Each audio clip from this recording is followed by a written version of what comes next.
Ninguém entendia o que estava acontecendo porque eu sempre transpareci estar tudo bem, assim, sabe? Eu sempre fui um cara muito pra frente, mas você já viu aquela expressão, né, que por trás do sorriso de todo palhaço existe uma dor que só ele conhece? Era mais ou menos isso que eu sentia, cara. Eu fiz um seguro de valor estratosférico, assim, deixei tudo no nome da minha esposa, peguei a pastinha da pólice de seguro, arranquei a gaveta do móvel sob medida e coloquei aquela pastinha dentro daqueles espaços vazios que tem dentro do guarda-roupa, coloquei a gaveta de novo e pensei, minha esposa nunca vai achar isso aqui, ela nunca vai ver, nunca vai desconfiar. E foi onde eu planejei todo o meu suicídio.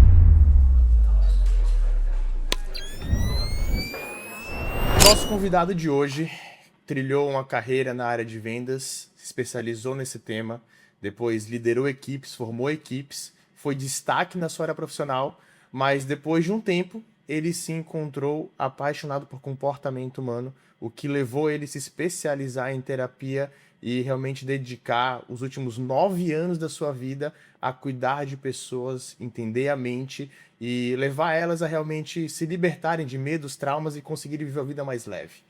Senhoras e senhores, com a gente hoje, Eliomar Alano, terapeuta, especialista em neurociência e TCC, para bater um papo com a gente aqui e trazer algumas clarezas sobre alguns assuntos específicos. Obrigado por ter vindo. Obrigado, Pedro, né? Agradecer aí todos que estão assistindo o episódio do podcast. Ele fala bonito, né? Então, assim, para quem não sabe, o Pedro é um amigo pessoal meu, então ele vai tentar falar bonito e eu vou tentar fazer as coisas aqui de uma forma um pouquinho mais leves aqui, porque a gente tem um assunto muito bacana que é falar sobre comportamento humano, saúde mental e outras coisas que possam agregar. Então, tô aqui para somar. Obrigado mais uma vez, Pedrão. Tamo junto. Cara, é uma honra te ter aqui no nosso terceiro episódio do Insiders. É um podcast onde a gente prioriza sempre conversar e trazer pessoas interessantes. A gente estava falando um pouco sobre isso antes. E hoje eu tenho a honra de trazer um cara que eu posso que falar honra, que é meu irmão, é amigo de longa data e realmente é um cara que eu considero interessante, é um cara que eu gosto de sentar para conversar e trocar ideia. Boa. E com certeza vai ser muita coisa legal. Top. Vamos Bora lá? então. Então, cara, primeiramente eu tenho algumas perguntas aqui e Ixi, a lá primeira vem, lá delas, vem. antes de falar de vida, falar de assuntos específicos, Elinho, por que que a gente, mesmo sabendo o que a gente tem que fazer, a gente não é capaz de fazer? Ou melhor, deixa eu melhorar. Porque mesmo a gente sabendo o que nós temos que fazer, a gente não faz. Você está falando de procrastinação. De certa forma, sim. Então vamos lá, gente. A primeira coisa que a gente precisa entender a respeito de procrastinação é que a procrastinação ela não é uma vilã, né? O nosso cérebro ele está o tempo todo tentando economizar energia, né? E quando a gente entende isso, que o cérebro está tentando economizar energia, a gente só vai executar tarefas ou fazer coisas que façam muito sentido para a gente, né? Então, de forma muito simples, né? Às vezes a gente não se move para fazer certas coisas porque a grande maioria delas ainda não fez sentido. Porque, vamos pensar, toda vez que eu me sinto de forma. Eu sou obrigado a fazer determinada coisa por aquele senso de vida ou morte. Mesmo tendo um pouco de receio ou de medo, eu vou e faço. Por quê? Porque existe um propósito maior, um porquê maior por trás daquilo.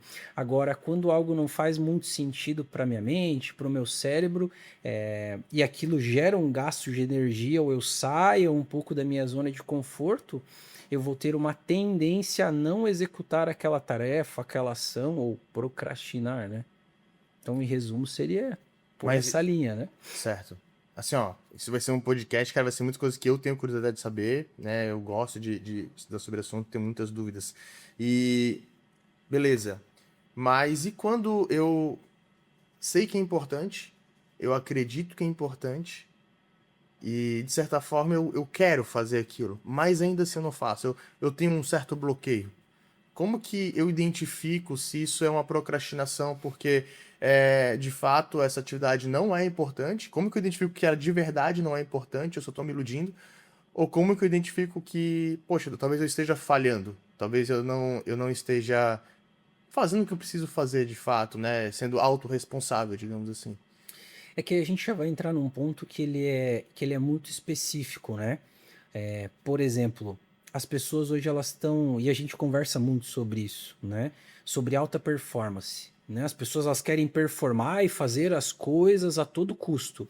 Só que se eu for pegar uma pessoa que ela não tem hábito de fazer, de cumprir tarefas, de ser disciplinada, e eu tentar fazer essa pessoa virar uma pessoa extremamente disciplinada a todo custo, você entende que o nível de complexidade para ela se tornar uma pessoa disciplinada e cumprir o cheque de tarefas que ela precisa fazer, ele é muito maior do que uma pessoa que ela já tem uma autodisciplina maior, ela consegue se regular melhor para fazer determinadas coisas. Então não tem a ver com é, o quanto apenas ela é disciplinada, mas tem a ver com o histórico de vida dela. E aí a gente nem está falando de trauma ou bloqueio, né? A gente está falando de ignorando essa parte. Então a gente precisa entender que eu vou precisar entender o nível de amadurecimento que essa pessoa tem. Esse é o primeiro ponto.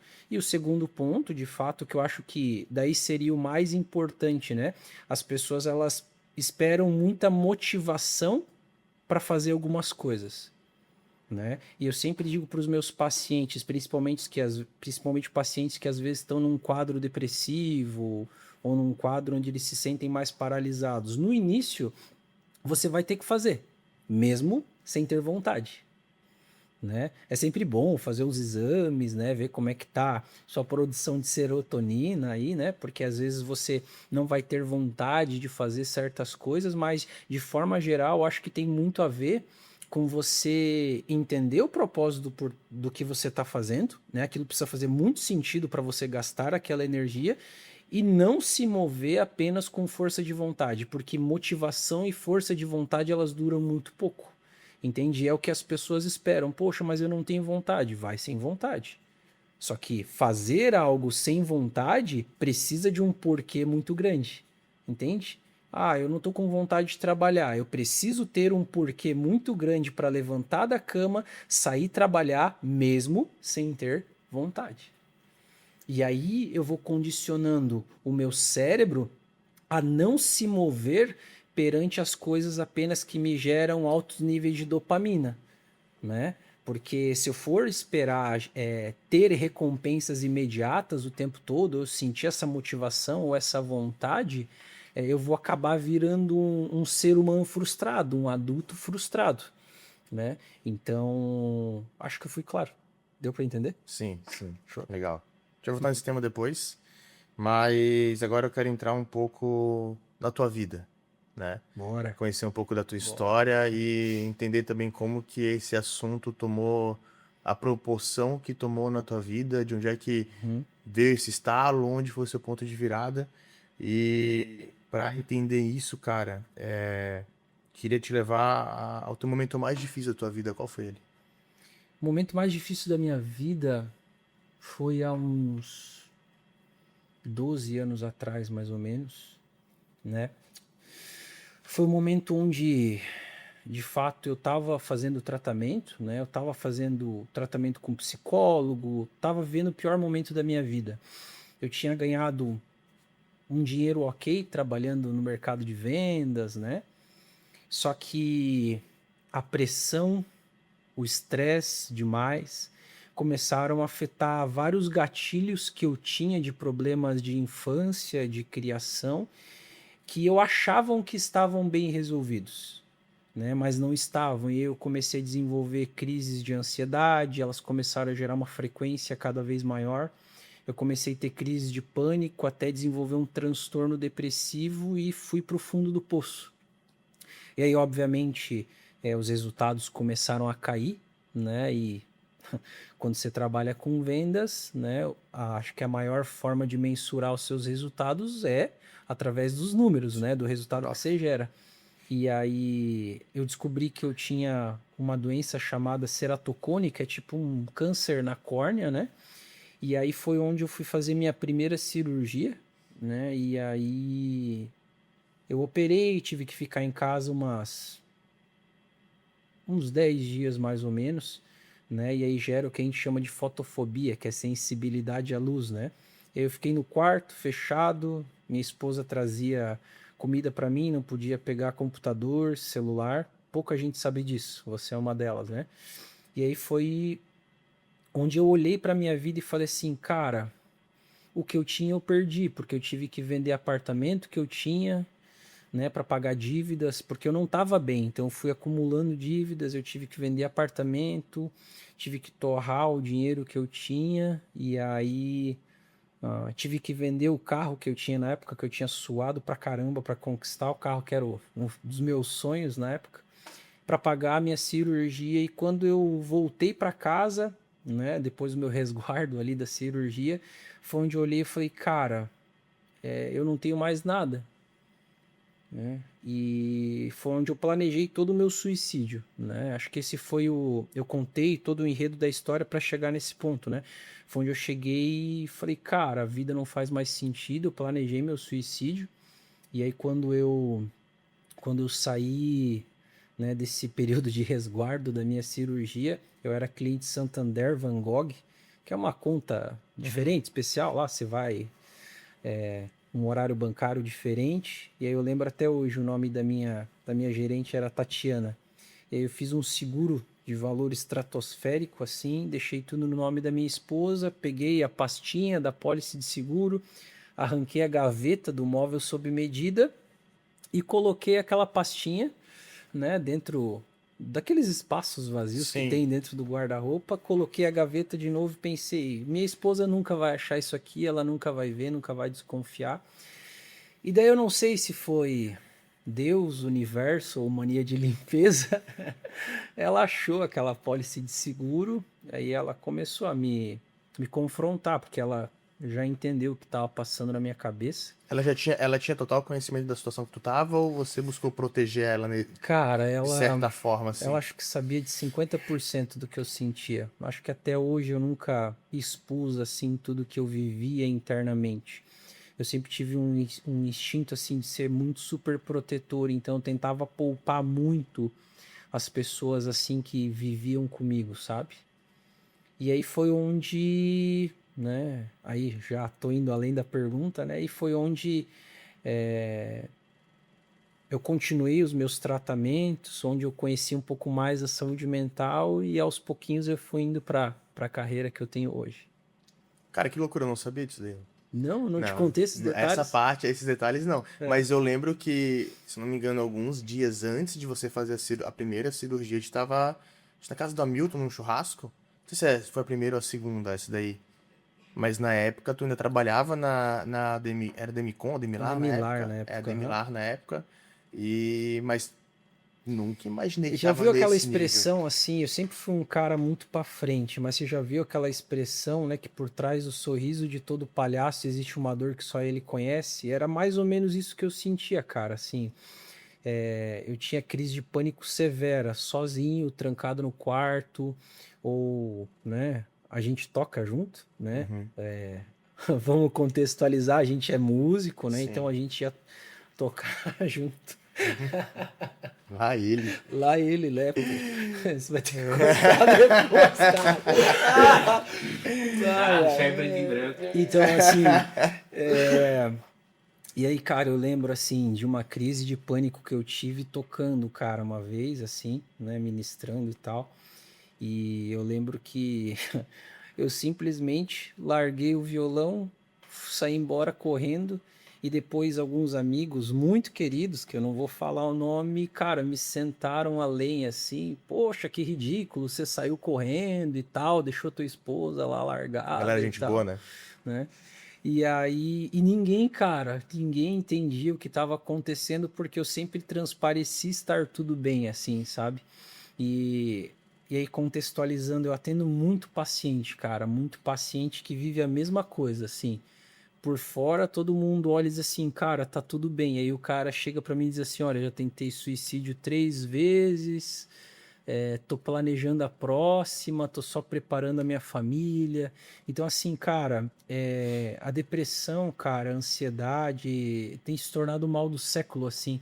E hoje mesmo tendo outros negócios, né, em paralelo, né, hoje eu dedico 95% do meu tempo né, para terapia, para clínica, para atender pessoas reais com problemas reais, porque só eu sei o que eu passei, o que eu vivi, e às vezes pela ignorância das pessoas, né, por não ter um acolhimento legal, o quanto eu sofri, sabe? O quanto eu achava que era besteira, o quanto que era coisa da minha cabeça, e hoje eu entendo, cara, que eu sofri sem precisar sofrer. Essa é real. Por que tu entende isso hoje? Pelo conhecimento que eu tenho, Mas, né? Porque por hoje eu exemplo, trato pessoas, cara, por exemplo, e não é nenhuma mágica, né? É técnica, é terapia. Mas hoje eu sei que eu sofri 2 anos da minha vida, cara, sem precisar ter passado por tudo isso. tá, bora, pera lá, vamos voltar nesse ponto aí. Do período que tu tinha uma carreira em vendas, teve Uhum. sucesso, e quando ele fala que ele teve uma condição ok, é porque ele é um cara muito modesto.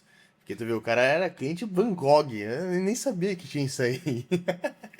Mas eu lembro que tu, cara, teve um baita sucesso na área de vendas Sim, na sim, época da Demilar. sim. Quanto tempo Isso eu acho legal até a gente trazer para os pessoal terem essa dimensão, né?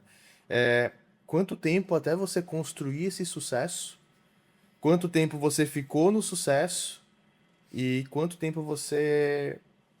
Quando você se deu conta, pô, ali foi. Tu já chegou a se dar conta, tipo, não, aquele foi o dia que começou todo o pesadelo. E quando começou, você tava no sucesso, não tava no sucesso, você já tinha descido, ou foi isso que fez você Cara, é uma boa pergunta. cair na É carreira uma, nesse sentido? é uma boa pergunta, mas eu acho que a consciência ela vem hoje. Hoje eu olhando para trás, Tu sabe? consegue ver quando Hoje foi eu o. não quando especificamente, porque o quando começa desde a minha infância. Esse que é o ponto, sabe? Desde a minha criação, desde a forma como a minha personalidade foi criada. Só que eu comecei a perceber onde os gatilhos começaram a acontecer que começou a me deixar mal. Que eu comecei de fato a ficar mal, né?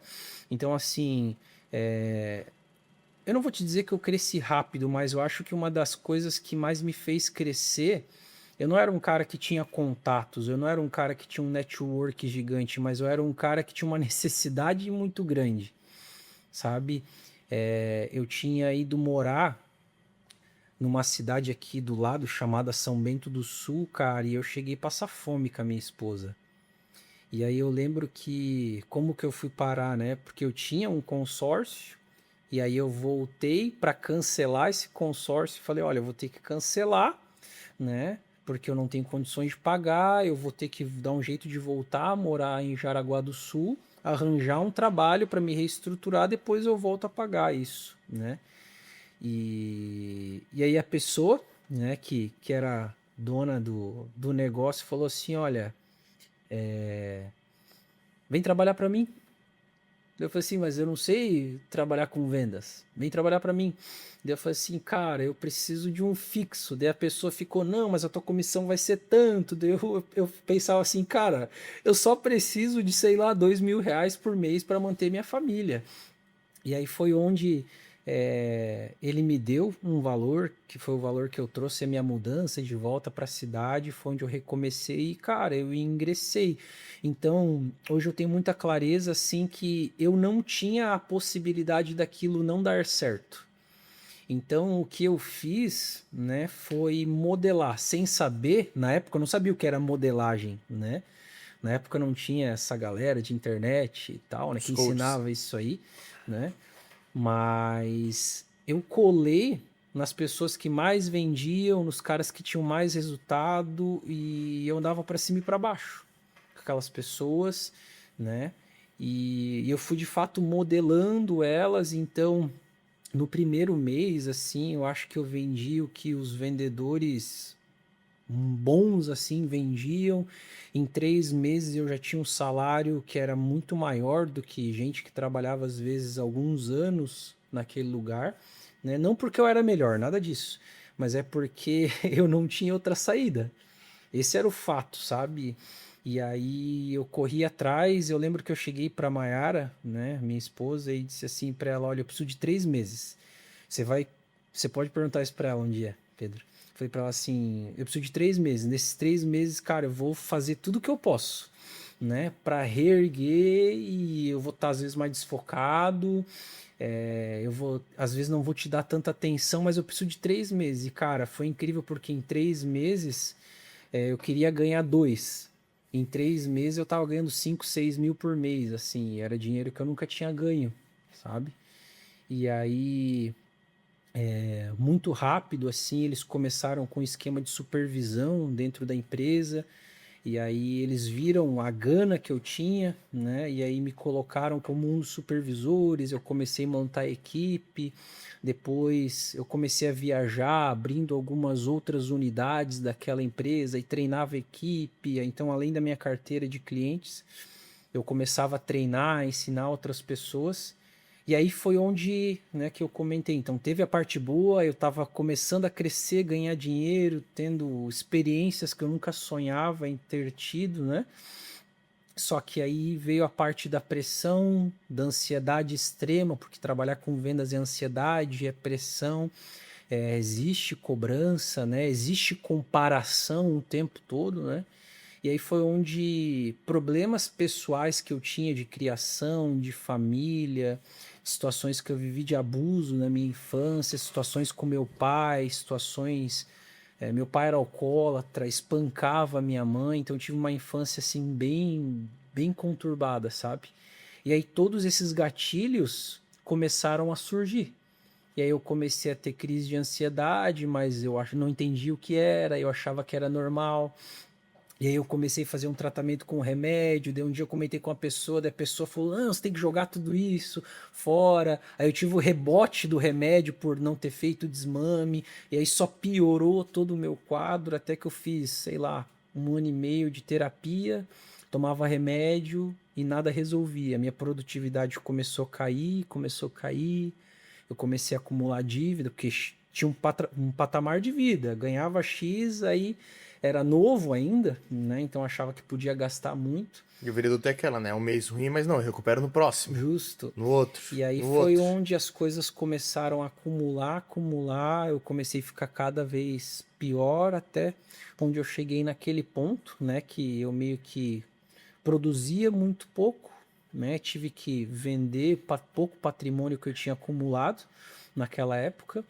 E aí foi onde descobri O câncer na o córnea. câncer na córnea, né? O problema na minha córnea, tive que fazer a primeira cirurgia e aí tudo piorou muito mais até chegar no ponto de pensar em fazer besteira, né?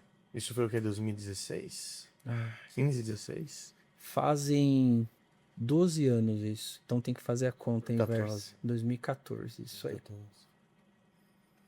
Então, o pior momento da minha vida foi esse, mas hoje eu enxergo, cara, que se eu não tivesse passado por isso, hoje eu não entenderia muito do que pacientes meus, né, passam, né? Então, assim, eu tenho muito conhecimento, sou o melhor? Acredito que não, cara. Mas eu acho que um pouco da experiência de vida que eu tenho, tudo que eu passei, sabe, consegue me fazer ter uma empatia muito maior. Eu consigo entender a dor, entender a urgência que os meus pacientes têm, e às vezes eu consigo entender o que eles não conseguem me dizer. Tem paciente que chega assim e diz assim, Hélio, eu não sei como te descrever. Aí eu, você sente algo mais ou menos assim, assim. É isso que eu sinto. Você Eu tem, sei você porque tem eu já passei. propriedade naquilo que muitos têm somente a parte técnica. Sim. E tu viveu isso e consegue, assim, materializar aquilo que seu paciente está passando.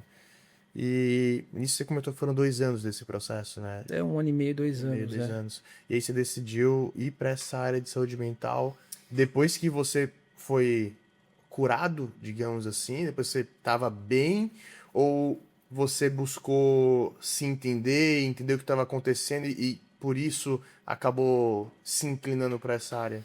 Então, eu viajava bastante, eu ia muito para São Paulo, e numa dessas idas para São Paulo a trabalho, eu acabei conhecendo o trabalho do Pyong, né, do Pyong Lee, né? E teve um vídeo que ele postou que me chamou muito a atenção, que era um vídeo que ele fez hipnose com o Celso Portiolli. E naquele vídeo, né, ele fez a parte cômica, enfim, né, que não tem a ver com terapia, mas no final ele falou, olha, o potencial da hipnose aliada à terapia pode tratar pessoas com depressão profunda em poucas sessões, e ele deixou um e-mail, e eu estava em São Paulo e eu comecei a ir atrás dele, atrás do instituto, a mandar e-mail, mas o e-mail, depois conhecendo o Pyong, eu fiquei sabendo que esse e-mail era super lotado, eles não davam conta de ver esse e-mail. E aí eu procurei uma terapeuta que era formada por ele, fui tratado por essa terapeuta, né, com a metodologia dele, né, utilizando a hipnose, né. No início eu achava que hipnose era coisa do capeta, aquela coisa toda, e não é, né. Isso eu posso afirmar com todas as palavras que não tem a ver com religião ou algo do tipo, né. E aí eu posso te dizer que não foi uma cura, não foi um milagre. Eu acho que a palavra que eu posso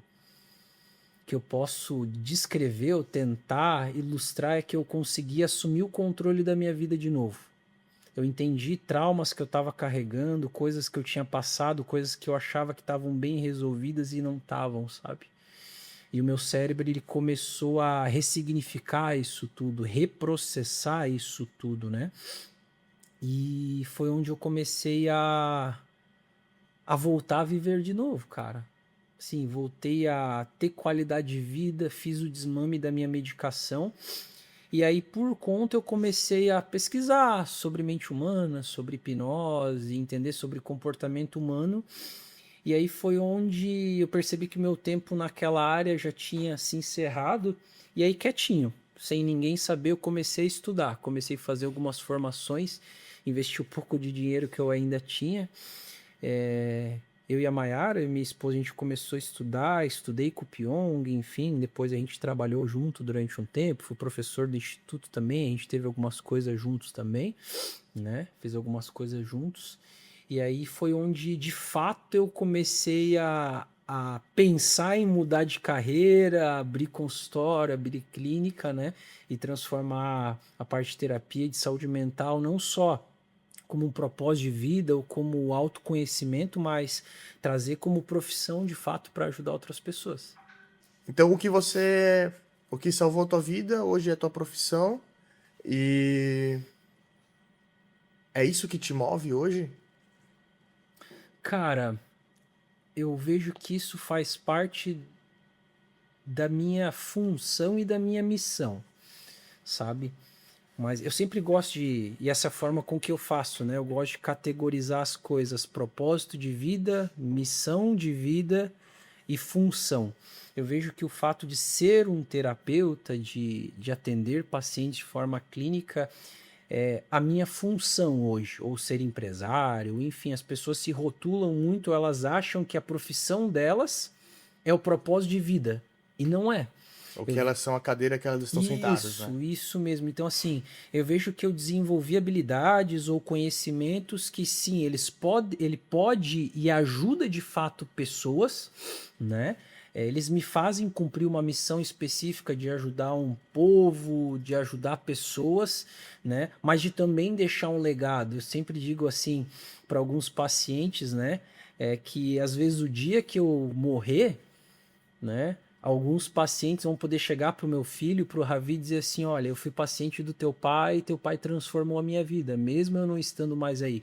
Então é entender que eu estou deixando um legado, né, com aquilo que eu estou fazendo. Então por isso que eu enxergo que tudo que eu faço hoje como terapeuta, ele tem a ver com o meu propósito de vida, mas ele não é o meu propósito específico. Eu vejo que ele faz parte da minha missão e da função hoje que eu tenho, né? Essa é uma pergunta que tem. Vou É que eu falar. escuto muito isso, né? É, As pessoas eu me não vou perguntam muito falar. isso Mas não na vou clínica. falar assombrar da minha cabeça nas últimas semanas, mas é algo que eu comecei a me perguntar com mais frequência, né? De estar num momento na empresa que está revisitando questão de cultura, valores, algumas coisas, redesenhando algumas coisas.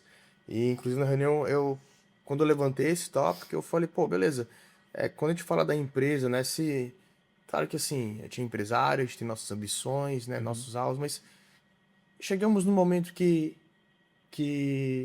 não é mais pelo dinheiro. Não é mais o dinheiro que tá movendo, né? Tá tudo resolvido, todo mundo bem. Assim, deu check em todas as wishlists lá, dos seus sonhos. O que vai te mover a continuar fazendo o que você está fazendo? O que de fato, realmente, eu me pergunto muito isso, falo, cara, o que de fato me move além da parte profissional? Cara, a gente é empresário e sabe que a gente trabalha 24/7, né? Não tem férias, não tem descanso, a gente tá viajando, a gente tá pensando no trabalho, a gente tá resolvendo coisa, o celular tá sempre resolvendo BO, você tem os seus pacientes, eu sei que parte do, do, do seu atendimento é dar esse suporte, então às vezes, quando você não tá atendendo, você às vezes tá atendendo por WhatsApp, digamos assim, dando suporte, mas se não fosse mais isso, né? O que continuaria te movendo? Você continuaria fazendo o que você está fazendo por um propósito maior, que nem você comentou de transformar vidas? Ou não, cara, eu ia parar, não queria seguir nisso, sabe? Tipo, o que realmente, no fundo, o que move o Hélio? Eu penso muito nisso, acho que nos últimos 2 anos, assim, né? E eu vi algumas coisas de algumas pessoas, assim, que às vezes eu busco aconselhamento, ou troco uma ideia um pouco mais profunda e filosófica até. E teve um dia, né, que eu conversei a respeito de empresa, de como faturar mais, de como ganhar mais dinheiro. E daí a pessoa me questionou e ela falou assim: mas você faz tudo pelo dinheiro? Porque se você faz tudo pelo dinheiro, o que te diferencia de uma prostituta que faz tudo o que faz, mesmo às vezes não gostando, Pelo dinheiro. porque é pelo dinheiro? E aí eu comecei a pensar, cara, se for tudo pelo dinheiro, eu acho que tá tudo muito errado, sabe? E aí eu comecei a pensar muito assim, né? Porque durante um tempo eu acompanhei alguns casos muito pesados, assim, sabe? De empresários, no caso. De pessoas que eu Seu atendia, de público casos. hoje, a maior parte dos clientes são 90%, empresários. 90%. Hoje a maioria indica para outros, enfim, atendo gente do Brasil inteiro, mundo inteiro, online. Por exemplo, tô paciente dos Estados Unidos que veio só para ser atendido, né? Agora está retornando. Mas uma das coisas que eu mais olho hoje é se eu tivesse o poder de saber que hoje é meu último dia de vida, o que eu me arrependeria de não ter feito? De olhar e dizer assim, cara, eu não fiz isso. Eu não tenho dado ênfase para isso. Eu não tenho me preocupado com isso. Sabe? Aí eu começo a analisar o meu coração, a minha vida, a minha mente e olhar e dizer assim, cara, às vezes o meu foco tá no lugar errado. E é uma das coisas que eu mais tenho focado assim com os meus pacientes. Cara, não coloca tudo no trabalho, né? A gente conversa muito sobre isso, é que a gente escuta muito empresário, muito mentor, muita gente falando por aí, eu não conheço ninguém que não dá tudo de si pela empresa para ter resultado. Não tem como ter resultado se você, né, não for um workaholic. Cara, beleza, essa é a visão dele, talvez o cara tenha muito mais dinheiro do que eu, mas eu como terapeuta e como ser humano eu não posso aceitar acreditar nisso. Porque a vida para mim, cara, hoje ela vai muito mais do que ter dinheiro, do que ter uma empresa de sucesso, sabe? Eu acho que vale muito mais eu ganhar X mil por mês, conseguir dormir, ter paz, conseguir ver meu filho nas apresentações da escola dele, poder, que nem a gente está falando, poder abrir mão de atender nas partes da manhã para ver meu filho de 4 anos crescer, aproveitar tempo de qualidade com ele, tempo com a minha esposa, poder no período da tarde, às vezes um pouco da noite, atender pacientes e me sentir bem com isso, sabe? Me sentir pleno. Eu não consigo ver que certos sacrifícios eles valem a pena.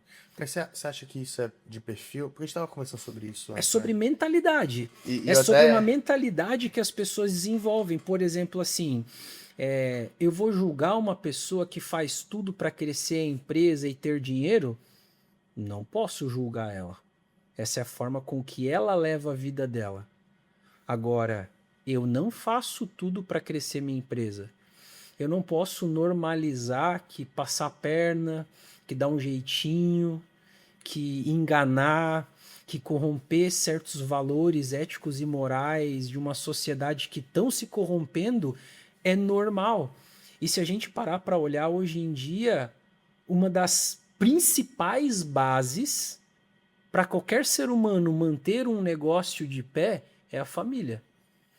Se a pessoa não estiver bem com o filho, bem com a esposa, bem com o marido dentro de casa, ela não vai conseguir se manter concentrada, se manter saudável mentalmente para performar dentro do negócio. Só que aí as pessoas elas invertem essa régua de valores, achando que se elas passarem 30 horas dentro do negócio, que nem existe 30 horas, né? São só 24, mas elas vão conseguir ter êxito. E aí é um falso êxito, porque elas estão crescendo de um lado, mas elas estão perdendo muito do outro. Então é como se eu tivesse sangrando de um lado a conta gotas, mas eu tô sangrando. Meu sangue ele tá E uma hora a pingando de um conta vai lado. chegar, né? Uma hora a conta sempre vai chegar. É o que eu mais atendo hoje. Empresários de sucesso, pessoas que têm muito dinheiro, paciente que tem helicóptero. Eu descobri que tem paciente meu que tem helicóptero, cara. E chegam para mim dizendo assim, cara, a vida não faz sentido. Não faz sentido. Meus filhos só querem saber do dinheiro. Eu tô extremamente desgastado com tudo que eu tô fazendo, mas eu não consigo parar. Mas, tu fala uma coisa ali que eu acho interessante, né? Eu tenho um sócio que conhece o Jeff, e o Jeff, ele é muito bom pra assim, em conversas superficiais, em reuniões, ele pegar uns pontos em que ninguém pega. E ele é muito... Não sei se frio é a palavra certa, mas ele é muito assim... Opa, isso aqui, beleza. Então, ele é muito analítico, né? E a gente conversando com uma pessoa em específico, a gente ia fazer negócio com essa pessoa, eu e ele. E aí essa pessoa virou e falou, cara, não, mas eu passo por cima do que for pra poder ter sucesso. E na hora eu não me liguei, na hora conversando de falar. E aí passou um tempo depois, ele falou, mano, ele disse, mano, tu lembra que ela falou aquilo ali? Eu falei, putz, ela falou, mano, ele falou, mano, era sobre isso, isso, isso, provavelmente. Nessa situação. E aí depois coisas aconteceram, enfim. E aí quando ele puxou esse cenário elétrico, falou, mano, vamos botar o pé no freio desse negócio. Vamos segurar. É que eu sempre digo assim, cara, e eu falo por experiência própria de vida. Tem coisas que dão sinais. As pessoas, elas sempre dão sinais, mas a gente ignora não enxergá-los às vezes, sabe? Cara, as pessoas dão sinais, o caráter dá sinal, a saúde dá sinal, sabe? É que a gente às vezes está tão vidrado e concentrado numa coisa específica que a gente ignora eles, sabe? E esse é um ponto que não dá para negligenciar. Eu realmente acredito que a vida ela pode ser leve, apesar de problemas, né? É muita forma como você reage a eles, né? Reage aos estímulos, digamos assim. Justo. Cara, a gente vai ter problema na vida, vai ter pessoa que vai tentar passar perna, vai tentar nos trair, vai tentar nos machucar. Às vezes ninguém vai fazer isso, às vezes vai acontecer do nada. É o colateral da vida. Né? É o normal da vida, né? Só que tem uma frase que eu gosto muito, que ela diz assim, a dor é inevitável, mas o sofrimento é opcional. E aí, às vezes, a gente passa pelo período de luto, de perca, de dor, né? Mas a gente continua sofrendo. E o sofrimento, ele é opcional, porque a gente já criou consciência sobre aquilo. E a gente continua sofrendo sobre algo que a gente sabe que não deveria sofrer, tem consciência sobre aquilo, mas a gente escolhe assim como se fosse isso aqui, ó. A gente escolhe, em vez de fazer isso aqui, dizer assim, cara, eu não vou continuar com essa M aqui. Eu escolho fazer isso aqui, ó. Aí eu carrego junto. A dor já passou, não é mais dor, é sofrimento. É aquela coisa, a dor ela é inevitável, eu senti, não tem como eu evitar a dor da perca de um ente querido, a dor de um trauma que eu sofri que eu não esperava, só que o sofrimento ele é opcional, então eu preciso escolher não sofrer. Cara, é muito louco. Eu lembro que você me falou isso uma vez. Na época que eu perdi meu primeiro cachorro. Você lembra disso? Cara, fiquei mal, velho. Eu e a Bia, a gente tinha recém-casado, assim, morar junto, a gente logo adotou o Joca. E foram 5 meses que a gente deu muito amor pra ele, porque a gente passava o dia inteiro com ele, trabalhava em casa, né? E eu lembro quando ele morreu, e aí E eu falei, mano, tô muito... E eu sempre fui um cara, assim, muito como... Água ali pra gente. Pode entrar, cara, fica à vontade. Só pedras de gelo do Himalaia. É. E eu sempre fui um cara de... Acho que desde a minha adolescência, né? A gente já conversou muito sobre isso, até em sessões de terapia, né? Que eu sempre fui muito de internalizar e não externalizar e eu lidar dentro de mim ali, tá tudo certo, segue o baile. E eu lembro que quando aconteceu, foi um dia depois, tinha um evento que a gente tinha cobertura pra fazer umas coisas. Eu falei, cara, beleza, segue o baile, vamos fazer. E aí eu lembro que tu falou, mano, beleza, eu vou dar uma parada. Sofre, mas escolhe um tempo e escolhe parar de sofrer. Porque se você não escolher parar de sofrer, você vai continuar sofrendo Sim. frequentemente, né? Você vai ficar maquiando a dor que você está sentindo. E você precisa sentir a dor da perca, né? Seja do que for. A gente precisa sentir a dor da perca, ela é inevitável. A dor do luto, ela é inevitável. Só que depois de um tempo eu preciso ter a consciência de que a dor já passou. Que ficou o sofrimento. E por que a gente tem essa facilidade em se apegar ao sofrimento? No sentido, assim, às vezes acontece uma coisa que a gente não esperava, não entende, acha que não deveria ter acontecido, porque constantemente, né, a gente acha que a gente entende mais de Deus do que... mais as coisas do que Deus entende, né? E a gente reclama, julga, pô, por que isso aconteceu? Por que o Senhor deixou fazer isso? Quando na verdade, cara, ele ouve conversas que a gente não ouve. Na verdade, ele ouve conversas que a gente não ouve, ele sabe de coisas que a gente não sabe, e a gente continua a insistir, achar que o nosso jeito é melhor que o dele, né? E quando essas coisas acontecem, eu vejo que a gente tem muita facilidade em se apegar e sofrer.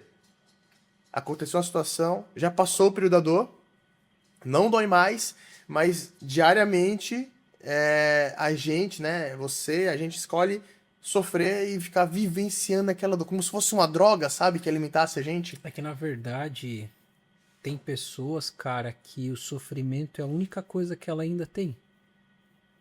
Porque se tirar o sofrimento dela, ela vai ter que olhar e dizer assim, cara, agora não tem nada que me separe de voltar a viver minha vida. Que loucura. Entende? Como se fosse uma válvula de escape do que ela tem que Cara, fazer da ou vida eu vou dela. continuar sofrendo, me apegar com isso, ou agora eu vou ter que voltar a viver a vida. Só que às vezes a pessoa, ela enxerga ou sente ou não vê que tem mais nada. Aí para não ficar sem nada, ela escolhe continuar sofrendo, entende? Por isso que é muito importante, cara, a gente ter rede de apoio, ter pessoas próximas que a gente consiga se abrir, porque a gente precisa voltar a enxergar o que a gente tem na vida. Porque daí quando a gente volta a enxergar o que a gente tem, o que a gente pode fazer e o que está esperando a gente do outro lado dessa rua, a gente percebe que vai fazer sentido largar o sofrimento. Agora, enquanto eu não enxergar isso, o sofrimento é a única coisa que eu vou ter. Aí é difícil de largar ele. Poxa, filosofou agora, né? Profundo, né? Essa veio agora. Não foi manjada, não. E como que o Hélio lida com situações que ele não tem controle? Acontece. Eu só não lido, eu só não resolvo. Eu já fui um cara que tentei controlar muitas coisas do meu jeito, na força do meu braço. E hoje eu só vivo um dia de cada vez. Só isso. Tem problemas que eu não vou conseguir resolver na hora. Tem coisas que vão ser resolvidas de um jeito que eu ainda não consigo criar com a minha mente a resolução. Tem coisas que só precisam de tempo, sabe? Como diz aquela frase, quando você não sabe o que fazer, não faça Nada. nada. Às vezes, cara, já escutou a história do burro e do prisioneiro? Não. Essa história é legal, né? Tem uma história que diz assim que tinha um cara que ele foi acusado, enfim, e ele foi preso numa masmorra bem alta e ele ia ser decapitado. Iam matar ele, né? E quando isso ia acontecer, ele começou de forma proposital a conversar com os burros que passavam na parte de baixo da masmorra. Ele começava a fingir que estava conversando com aqueles burros. E aí os soldados que estavam carregando aqueles burros começaram a falar: olha lá, o cara vai morrer e tá ficando louco, tá conversando com um burro. E aí ele falou assim: não, não, eu entendo o que eles falam e eles me entendem. Eu venho de uma linhagem de uma família que adestrava burros.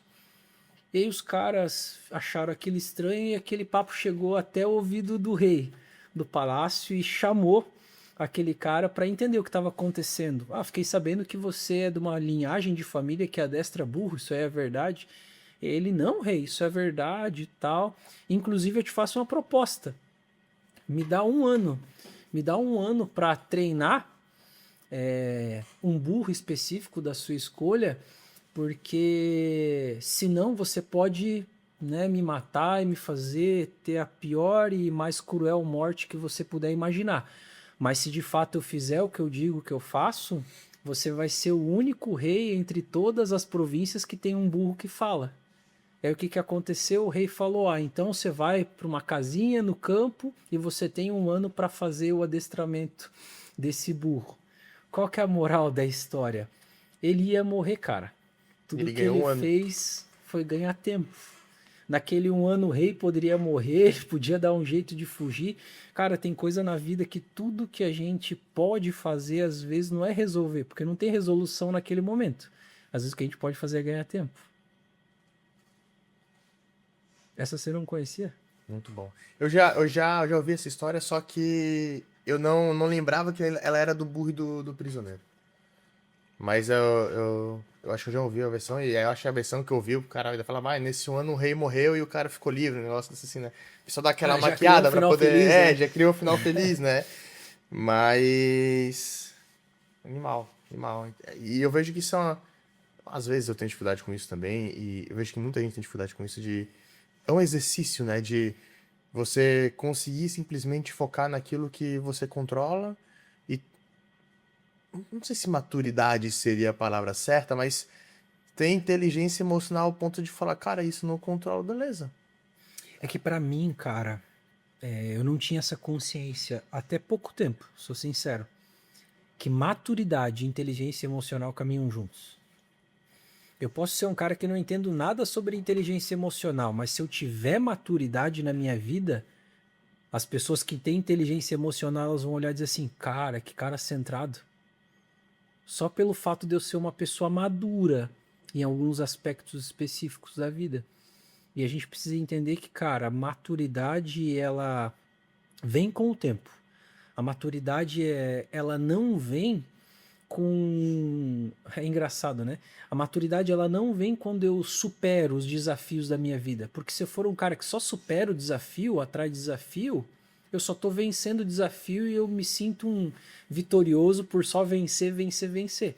Mas eu acho que a maturidade ela vem muito mais quando eu me ferro na vida, sabe? Quando eu me lasco na vida, quando eu passo por aperto, dias difíceis, assim, aquele dia que diz assim, cara, eu não vou conseguir vencer essa. A dor ensina muito mais do que a. E aí, cara, eu tenho que me Muito reinventar, bom. eu tenho que fazer alguma coisa e no final das contas, aquele dia ruim, aquelas semanas, aqueles meses ruins, eles passaram.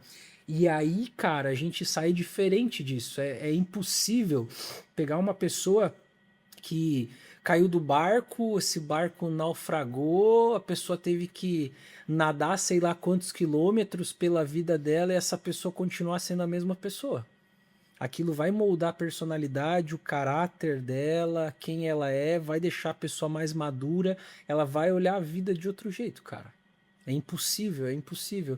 Então eu sempre digo assim, às vezes é engraçado o que eu vou falar, e tá tudo bem se algumas pessoas não concordarem, mas eu acho que tem certas coisas que a gente tem que passar na vida, ou que a gente tem que se colocar num certa dificuldade ou estreito, porque é isso que vai fazer a gente ir para um nível diferente de inteligência emocional, né? De gestão emocional, principalmente de maturidade. A gente só amadurece, cara, quando a gente supera algo difícil na nossa vida. Porque daí a gente aprende a romper um ciclo que eu não tinha habilidade de fazer antes. Cara, eu acho isso muito louco, porque isso é algo que, na verdade, eu tenho aprendido recentemente, assim, né? Tipo, eu sou um cara naturalmente ansioso, né? E eu exercito, né? Depois que eu comecei a me tratar, eu exercito em não alimentar essa ansiedade diariamente, assim, né? Hoje, em algumas situações, eu consigo me adaptar, modéstia à parte, bem, outras não.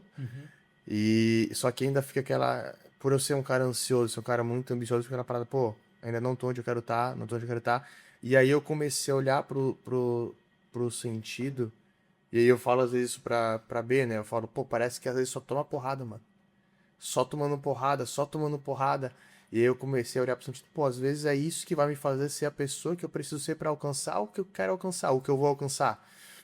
E vendo isso, lendo sobre isso, né, estudando um pouco sobre isso, um dia eu acho que eu ouvi uma pregação, não sei, e o cara falou sobre Davi, que Davi, antes de ser o rei Davi, ele foi um garoto excluído, digamos assim, na sua própria família, porque quando o profeta foi ungir, ele nem estava selecionado lá, ele era o improvável, digamos assim, e ainda depois de ungido, Saul, que era sogro dele, persegue ele. Então ele passou por várias coisas naquele momento em que moldaram quem ele precisava ser para alcançar aquilo que ele tinha para alcançar. E às vezes a gente, pela ansiedade, a gente não consegue ter a maturidade de entender um processo. E é um saco essa palavra processo. Eu ouvi muito na minha vida, eu ouço muito teoria e falo, cara, não vem com esse negócio de processo pra cima de mim, mas, cara, é real. De certa forma É é que real, às né? vezes a gente tenta acelerar as coisas da vida. Seria muito bom se a gente pudesse sonhar, desejar e as coisas acontecerem. E tu não acha que tem como acelerar? Cara, tem. Tudo na vida eu acho que tem como acelerar. Eu lembrei agora de uma história que eu lembro que quando o Ravi ia nascer, ele estava com 7 meses mais ou menos. A gravidez da Maiara, graças a Deus, foi muito bem. Aí eu chegava para a médica e falava assim: doutora, ele já está formado? Tá, pai. Você já recebeu o Pix do pagamento? Sim, já recebi, tá tudo pago. Então, se ele já tá formado, já tá pago, opera, tira que eu quero Arranca pegar meu fora, né? filho no colo. Aí ela falava assim: não, mas é que você tá tentando pular o processo. Ele já tá formado, ele já pode nascer, até já tá pago. Mas ele pode ter. Ele Complicações? vai ter coisas que ele vai acabar colhendo de ruins, de negativo na vida dele, por causa de você tentar acelerar esse processo. E às vezes, eu estou usando essa história porque isso realmente aconteceu, tá? E às vezes a gente quer acelerar processo na nossa vida pela ansiedade ou porque a gente acha que já deu tempo, mas eu creio que tudo que é para acontecer vai acontecer, mas no seu tempo certo. Dá para acelerar? Dá, eu acredito que tudo dá para acelerar, mas tudo vai gerar uma consequência. É aquilo que a gente estava Tudo falando gera antes, uma né? consequência de eu acelerar isso aí. Que você falou que são empresários e hoje muita gente fala do desequilíbrio, né? Eu sei que tu não é muito dessa teoria, não acredito muito nisso, mas eu, de certa forma, eu acredito um pouco, né, que existe Pode falar, tá a... tudo bem. Eu acredito que é impossível você fazer coisas muito... Não vou falar impossível, né? É muito difícil você fazer coisas muito grandes e relevantes, ter resultados muito grandes, se por um período da sua vida você não desequilibrar alguma área da sua vida. Eu acho improvável a pessoa ela se manter equilibrada a vida inteira. Um equilíbrio É que físico. depende, é que aí que tá. As pessoas elas confundem equilíbrio, desculpa te cortar, mas me diz o que significa equilíbrio. Cara, pra mim, equilíbrio hoje é um estado que você conquista. O equilíbrio, ele é fruto do desequilíbrio. Vamos pensar, equilíbrio ele tá no meio de Uhum. algo muito bom e de algo muito ruim, É correto? o meio termo, é o É o médio. meio termo. Então, se você for equilibrado, não quer dizer que você não tenha coisas difíceis na sua vida. Não Sim. quer dizer que você não esteja gastando energia ou passando alguns apertos e vivendo situações difíceis. Só que você se colocou num limite para não deixar aquilo virar um grande problema. Você tá num equilíbrio de ter a consciência de que eu estou sacrificando, mas até um certo limite. Eu acredito muito nisso, que o equilíbrio, ele é justamente isso, são os acordos que eu faço comigo mesmo. Acredito que tudo que a gente vai fazer na vida, a gente vai pagar um preço. Existe o preço de você ser bem-sucedido, e existe o preço de ser um fracassado. Tudo vai gerar uma consequência e vai ter um preço a ser pago, né? Mas você tem que escolher escolher qual é o seu difícil, né? Fazer dieta e estar no shape é difícil, ser gordo também é difícil, né? Ser rico, construir um patrimônio, ter uma empresa que fatura múltiplos 7 dígitos ano, né? É difícil. Mas você ser um quebrado também é difícil. Esse que é o ponto, né? E aí eu vou trazer a minha opinião. Não estou dizendo que isso é uma teoria científica ou algo assim. Mas toda vez que eu coloco uma limitação na minha mente dizendo que aquilo é algo impossível ou difícil de acontecer, aquilo provavelmente não vai acontecer na minha vida. Você entende que o mesmo tanto de energia que eu coloco trabalhando igual um condenado, sacrificando tudo de mais importante na vida, porque trabalhar demais não é um problema. Trabalhar demais, sacrificando tudo aquilo que sustenta a minha vida, esse é o problema. Sim.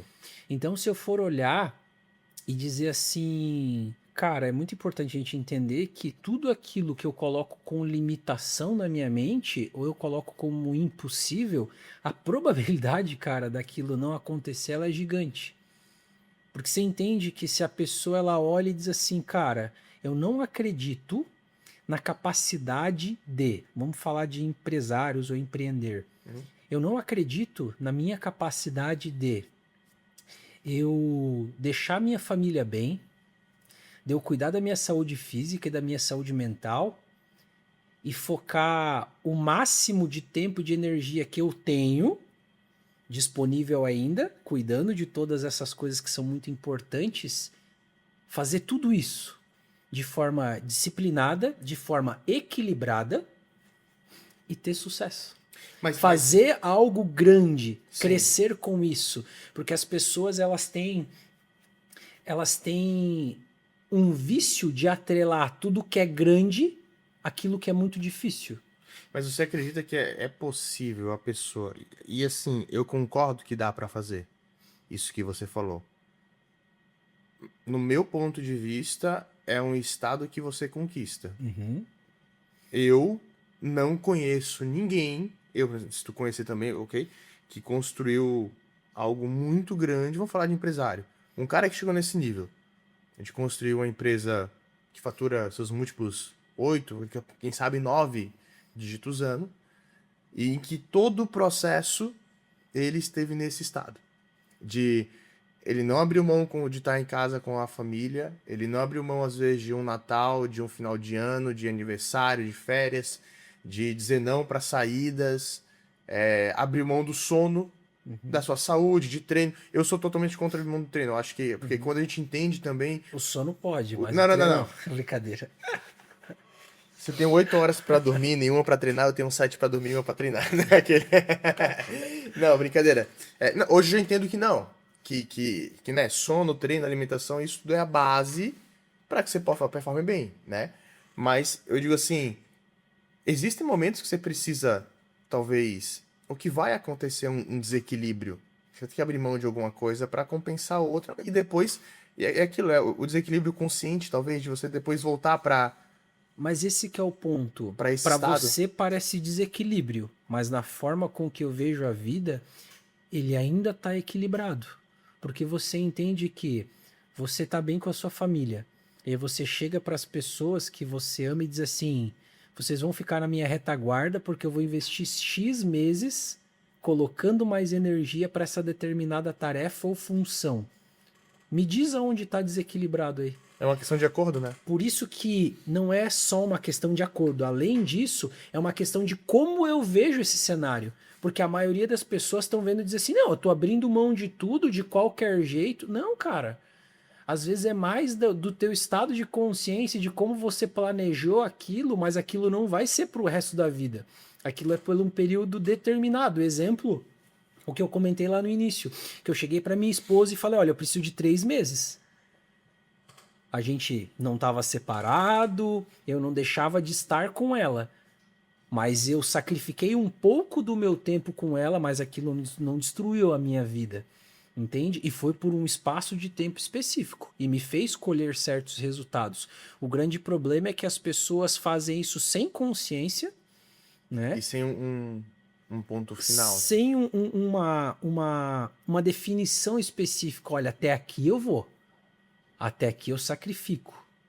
É aquela coisa, as pessoas elas começam a subir num prédio de sei lá quantos andares, 40 andares, e daí elas estão lá em cima e elas ficam caminhando no beiral, com a falsa ilusão de que elas conhecem tão bem cada canto daquele beiral que elas nunca vão cair. Tipo, acho que eu vou fazer parkour aqui na beirada desse beiral. Cara, é muito perigoso isso. Entende? Então, quanto mais eu tenho consciência do que eu tô fazendo, da onde eu tô, quanto tempo aquilo vai durar, a probabilidade de eu não me perder nisso, ela é muito maior. Por isso que eu digo, para muita gente isso parece desequilíbrio, mas para mim isso é um equilíbrio consciente. Né? Eu não tô desequilibrado, a minha vida ela continua ajustada de forma consciente. Legal. Eu acho que quando você traz a consciência para isso, não vou dizer que fica mais fácil, mas talvez fica mais leve lidar com o processo. Aquilo que tu falou, né? A vida ela pode ser leve apesar de ter problemas, apesar de ter dificuldades, porque vão acontecer. Eu achei muito colateral. Eu falo isso com muita frequência para minha esposa, né? Porque a gente tem, vou colocar, eu não gosto da palavra maldição, mas a gente tem a bênção e um ponto negativo também de ser casado e ser sócio. Então, tem os seus prós e tem os seus contras, né? E uma coisa que... Porque tudo que acontece... Acaba que tudo que acontece na nossa vida, empresa, é a nossa vida PF também. Não existe essa questão de, vou separar PF, PJ.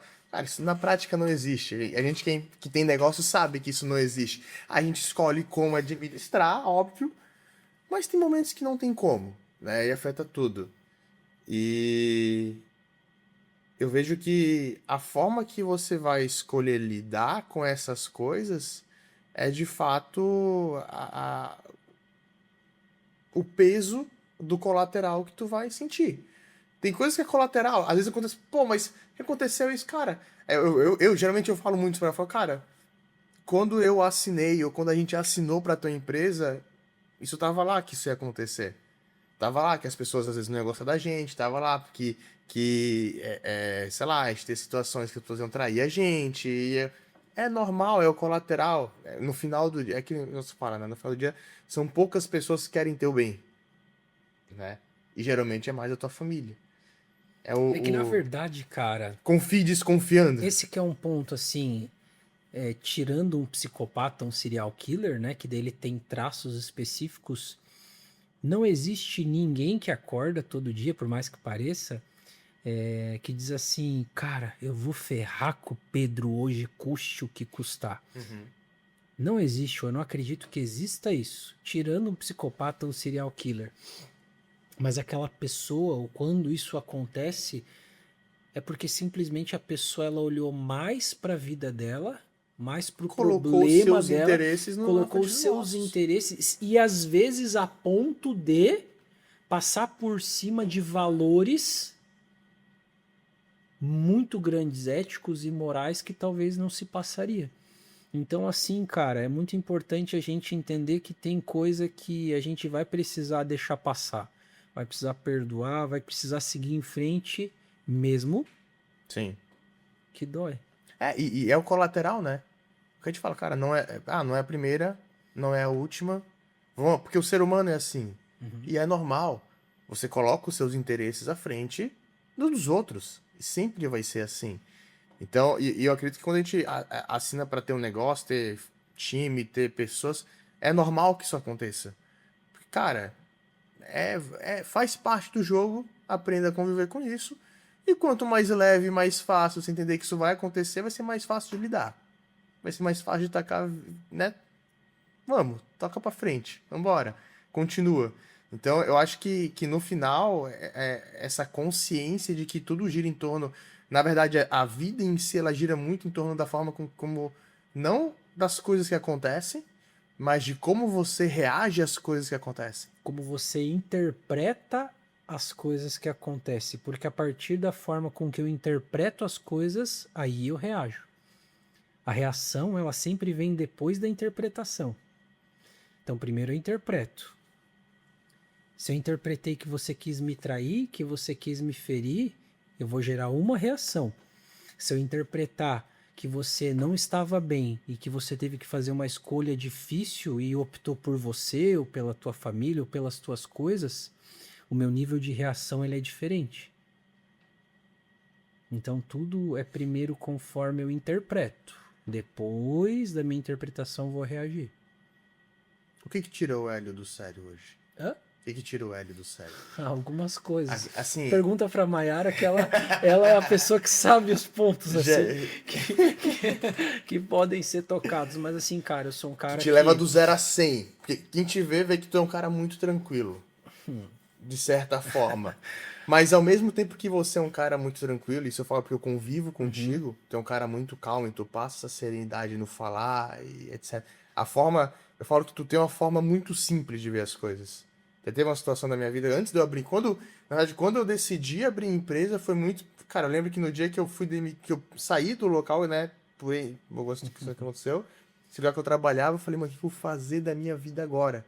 E aí tipo, no dia foi jantar na tua casa, tava combinado já. E tu falou, cara, o que tu sabe fazer? Ah, você faz isso. Tá bom, faz isso. Muito simples. Daí surgiu a empresa. Então tu tem essa facilidade de ser muito simples, mas ao mesmo tempo você é um cara muito. Com o tempo você se tornou uma pessoa que tu não dá muita. Tu não paga a simpatia de graça. Tu não é um cara que. Não sei se levar desaforo pra casa é a palavra certa, mas tu é um cara muito direto. E tu não poupa as pessoas das verdades que elas têm que ouvir quando te cutucam, digamos assim, né? Mas já vou entrar em outro tema, mas antes eu quero saber o que te tira do sério, de 0 a 100, mas também depois o que te tornou esse cara? Como que tu entendeu que tá tudo bem ser assim? Cara, eu acho que o que me tira do sério é injustiça, sabe? A injustiça, acho que ela vai tirar qualquer pessoa do sério, mas acho que essa é uma das coisas que me tira do sério, assim, sabe? Ou, né, tocar na minha família ou algo do tipo assim. Mas são coisas que todo mundo vai dizer assim, ah, isso é muito genérico. Mas é o que eu sinto. Hoje, né, eu sou um cara que todo mundo precisa do dinheiro, mas eu não sinto que eu me movo pelo dinheiro mais. O dinheiro é uma consequência daquilo que eu faço, né? Tenho sonhos, tenho metas, tenho objetivos, mas eu creio que eu não posso passar por cima dos meus valores, de quem eu sou, para fazer as coisas que eu quero. Não é a todo custo. Não pode ser a todo custo. Ah, mas não, eu não deixo isso entrar. Sabe aquela pessoa que quer te trazer fofoca às vezes e você diz assim: não quero saber, né? Eu uso essa mesma lógica, tipo assim, cara, não, eu não quero nem acreditar que tenho mais, que tenho porém. Eu vou sempre seguir por essa linha, sabe? Legal. Qual que era a outra pergunta? Como que tu se tornou...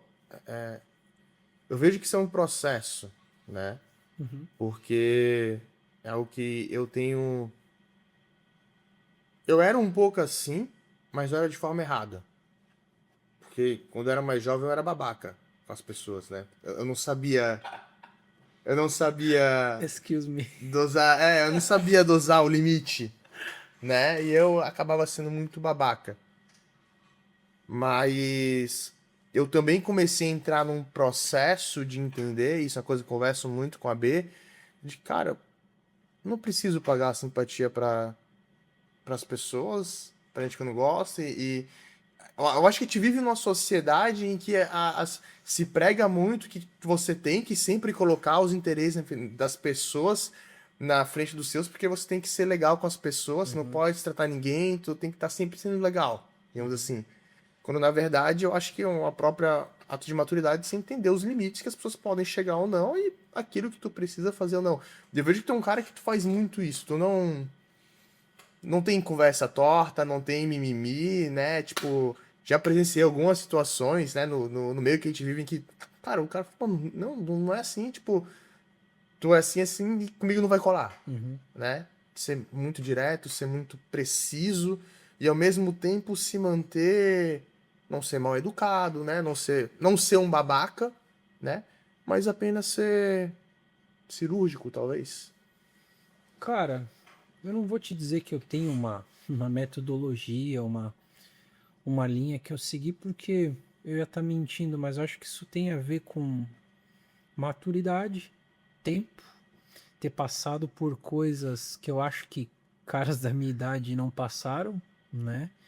E principalmente, cara, buscar me afastar de pessoas e buscar me aproximar de pessoas.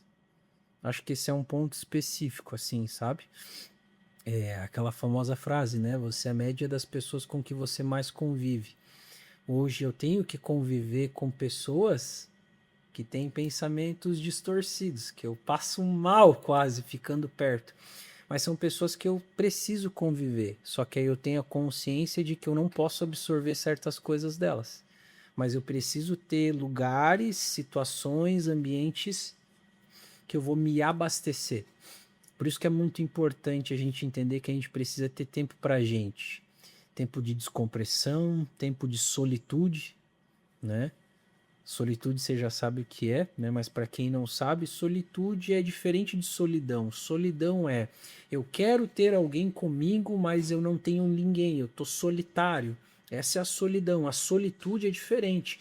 A solitude eu tenho pessoas junto comigo, eu tenho pessoas se eu quiser agora nesse momento para estar comigo, mas eu sinto a necessidade de me retirar e ter um tempo sozinho comigo. Isso é solitude e a gente precisa ter esse tempo pra gente, pra quase não fazer nada, né? Porque é nesse momento que a gente consegue descomprimir, consegue colocar a cabeça no lugar, consegue pensar.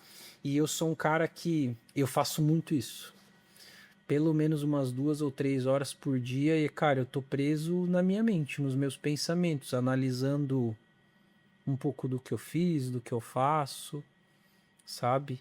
É, e tentando melhorar. Não vejo que tem uma fórmula mágica, sabe? Não me vejo tão bom ou tão perfeito, né, em situações assim como você colocou, porque tem várias situações que você às vezes coloca e que eu tô às vezes interpretando e dizendo assim, poxa, eu poderia ter feito isso, poderia ter melhorado nisso. Então são, cara, melhorias, situações diárias assim que a gente vai vivendo, sabe? Então, que bom que você enxerga isso, mas né, é uma melhora constante, assim, sabe? De desenvolver, de ajustar, de maturidade, mas principalmente, cara, de se colocar em primeiro lugar, né? Eu não posso ser feliz ou fazer alguém feliz se eu não tô bem comigo, sabe? Eu preciso me colocar em primeiro lugar, mas para me colocar em primeiro lugar, eu não preciso passar por cima de ninguém. E esse é um ponto, cara, importante, assim. As pessoas acham que para se colocar em primeiro lugar eu tenho que passar por cima de alguém. Né? Eu tenho o meu antigo sócio, ele dizia uma frase que era muito sábia. Ele dizia assim, que para eu ter saúde mental, às vezes eu vou precisar aceitar ser vilão da história de alguém, mesmo eu não sendo. Às vezes uma pessoa vai falar mal de mim, vai plantar uma imagem de algo que eu não sou e eu nunca fiz nada para ela. E aí, às vezes, eu tô tentando gastar tempo, energia, mudando aquilo que a pessoa não vai mudar. Às vezes, aquilo que ela tirou de lugar nenhum, só da percepção errada dela, ou de alguém que falou alguma coisa, mas ela nem conhece. Então, às vezes, cara, eu preciso entender que para eu ter saúde mental, eu vou precisar entender e aceitar que às vezes eu vou ser vilão da história de alguém, mesmo eu não A sei. gente tem dificuldade em aceitar isso, né? Vou te falar que eu aprendi isso falar um ano que tá tudo bem. Tu ser o vilão, às vezes tu ser o babaca, né? Tu ser o cara mal, assim, tipo, que não é amado por todos, digamos assim. E tá tudo certo. O que importa, cara, é você saber a intenção do teu coração, aquilo que você é, e você de fato ter pessoas do teu lado que te reconhecem por aquilo que você é. E eu acho que assim, é tu saber o respeito de quem que importa pra ti. Uhum. Isso, eu falo muito isso com a B, falo com amigos também, tipo, fulano falou outra coisa. Eu falo, mano, quem que é fulano, mano? Tipo, por que a opinião dele interessa pra mim? Tipo, eu brinco, né? Eu falo, cara, ele é cliente, ele é uma referência pra mim, ele anda com pessoas que são referência, ele tá no meio de influência que eu quero tá e que interessa pra mim. Não, mano, caguei, eu não tô nem aí pro que o cara falou, sabe? E parece que, tipo, eu vejo que a maioria das pessoas, elas têm uma preocupação tão grande com o que os outros vão pensar, o que os outros vão falar, que tem essa dificuldade de saber, cara, tá tudo bem, tu não vai agradar todo mundo, tu vai ser vilão Uhum. da história de uma pá de gente. Confesso que eu tenho um pouco de dificuldade com isso. E tô tentando Terapia ao exercitar. vivo. Fico tentando. É quase que uma terapia ao vivo isso aqui, cara. Tô tentando exercitar mais isso e eu vejo que muita gente tem essa dificuldade. E eu vejo que, na minha concepção, é muito. A gente vai entrar num papo clichê, Instagram, estímulos, né? O que pregam, o que falam, os padrões de vidas que as pessoas falam que você deve seguir, a ânsia pela performance, como você falou, de estar sempre em alta performance, e as pessoas acabam às vezes ignorando que quem está em alta performance não está em alta performance todo o tempo. São janelas que elas Sim. estão em alta performance. Tu pega um atleta de 100 metros raso, é naqueles 100 metros. Antes disso, a gente está. Bom, o próprio Cristiano Ronaldo agora na Copa comentou que uma das coisas que ele mais se dedica é descanso. Enquanto tem a galera treinando, ele está descansando, né? E como as pessoas têm dificuldade hoje, eu falo por mim também, de só parar e ficar, como tu falou, sem fazer nada. Sem fazer nada, sem se ocupar com nada. Eu falo, cara, eu tenho essa dificuldade. Ou eu tô trabalhando, ou eu tô treinando, ou eu tô lendo, ou eu tô jogando um videogame. A B, sabe, alguma coisa tem que estar fazendo. Pra mim foi uma luta, isso foi uma luta, assim, no meu casamento, ela fala, cara, tu não para pra assistir um filme? Eu falo, cara, eu não gosto de filme. Eu tinha época que eu falava, cara, eu não gosto de parar pra assistir filme. Ela, porque eu me sinto improdutivo, mano. Então, hoje eu consigo, né, sentar e maratonar uma série, assim, se for legal. Mas eu tinha essa pegada de, cara, eu não consigo parar, porque... Você conhece gente que tem muito dinheiro? Nossa. Quantas dessas pessoas que têm muito dinheiro você já ouviu dizer assim, cara, o dinheiro hoje não faz sentido, porque eu não consigo aproveitar isso e aquilo outro. Cara, isso se chama desfrute. Cara, se você não aprender a desfrutar daquilo que você já tem feito, das vezes das coisas pequenas que você conquista, você vai condicionando o seu comportamento, a sua mente, o seu cérebro a, cara, não desfrutar de coisas maiores. Aí você vai ser um cara que amontoa troféus, que amontoa tesouros, que amontoa riqueza e não consegue desfrutar dele. Não consegue viver, né? É. É. Cara, vamos. Eu tenho um questionamento específico que eu separei. E a gente vai entrar, talvez, numa área mais que. E talvez seja o questionamento de algumas pessoas, né? Referente. Pô, beleza. Cara, TCC, psicanálise, hipnose, Uhum. que você usa a favor da terapia, Aham. e neurociência. Quatro assuntos que eles, entre si, em sua base, eles não se. Não vou falar que eles não se conversam, mas eles se divergem em algumas bases, alguns princípios, né? Do estudo, digamos assim. Uhum. Como que você. E se você usa tudo isso e encontra um meio para poder navegar entre isso e condensar isso para um objetivo só? Ou não, Pedro, pô, beleza, eu estudei, especializei tudo isso, mas hoje eu uso só X e Y. Uhum. E se E o mais curioso pra mim, se você usa todos como? Qual é a cola entre eles que tu consegue amarrar ali? Cara, é que para quem olha de fora parece difícil, né? Mas, por exemplo, eu estudei psicanálise, fiz uma graduação em coach e mentoring, né? Fiz pós-graduação em TCC, que é terapia cognitivo-comportamental, fiz pós-graduação em psicanálise também, fiz pós-graduação em neurociência, hoje eu faço mestrado na área de neurociência também. E a parte de hipnose, né, é uma das coisas que eu mais desenvolvi. Muitos pacientes me procuram por causa da hipnose. A hipnose ela não é uma terapia, mas ela é uma ferramenta utilizada dentro da terapia, né, para potencializar resultado, né? Então, cara, de forma muito simples, é eu entender que a abordagem ela é só uma das formas com que eu vou ajudar meu paciente. Tem paciente que eu vou precisar trazer uma estrutura muito técnica com ele. Mas eu, né, na minha mente, na forma com que eu vou estar trabalhando, eu vou entender que coisas vão soar melhor para ele ouvir com uma teoria de Freud, uma teoria mais psicanalítica, falando de inconsciente, de subconsciente, entendendo padrões de complexo de Édipo, padrões de infância. A TCC, que é a cognitivo comportamental, ela já vem mais com algo focado no agora. A TCC ela não olha muito para o passado. A TCC ela olha muito para comportamentos que eu estou tendo nos dias de hoje e ela entende padrões a partir disso, do que eu estou vivendo hoje. A neurociência ela já vai trabalhar de fato estruturas cerebrais. O que, que acontece no meu cérebro, né, quando eu estou ansioso, quando eu estou depressivo? Ah, por que, que eu tenho crise de pânico, crise de ansiedade? Ah, o que, que é um sistema nervoso? O que, que é um sistema nervoso simpático, parasimpático? Respostas de luta ou fuga, né? É muito importante eu entender como o cérebro ele armazena informação.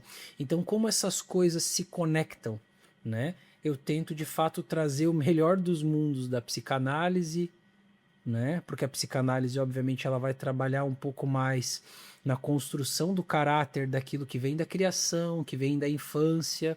A TCC ela foca muito nos comportamentos práticos do agora, do que eu estou sentindo, trabalhar a parte de questionamento socrático, terapia de dessensibilização sistemática, terapia de exposição, que são coisas efetivas que eu faço no dia a dia. E aí eu entendo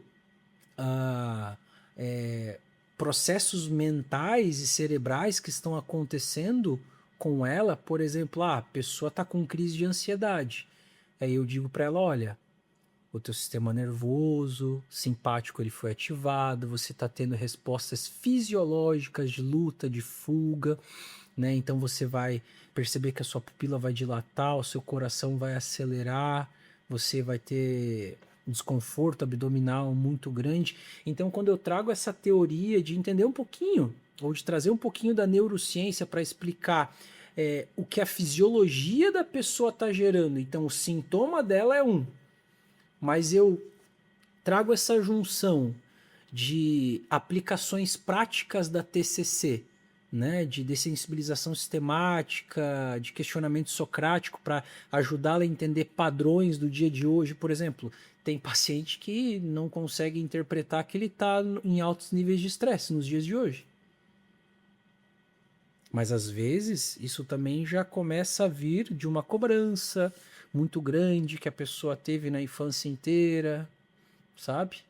De que o pai cobrava muito, a mãe cobrava muito, e aí ele cresceu com esses altos níveis de estresse.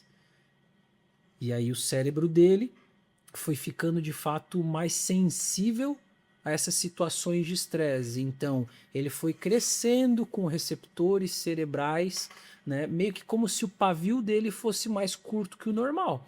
Aí toda vez que na fase adulta algo acontece que gera esse certo gatilho, ele não tem um pavio.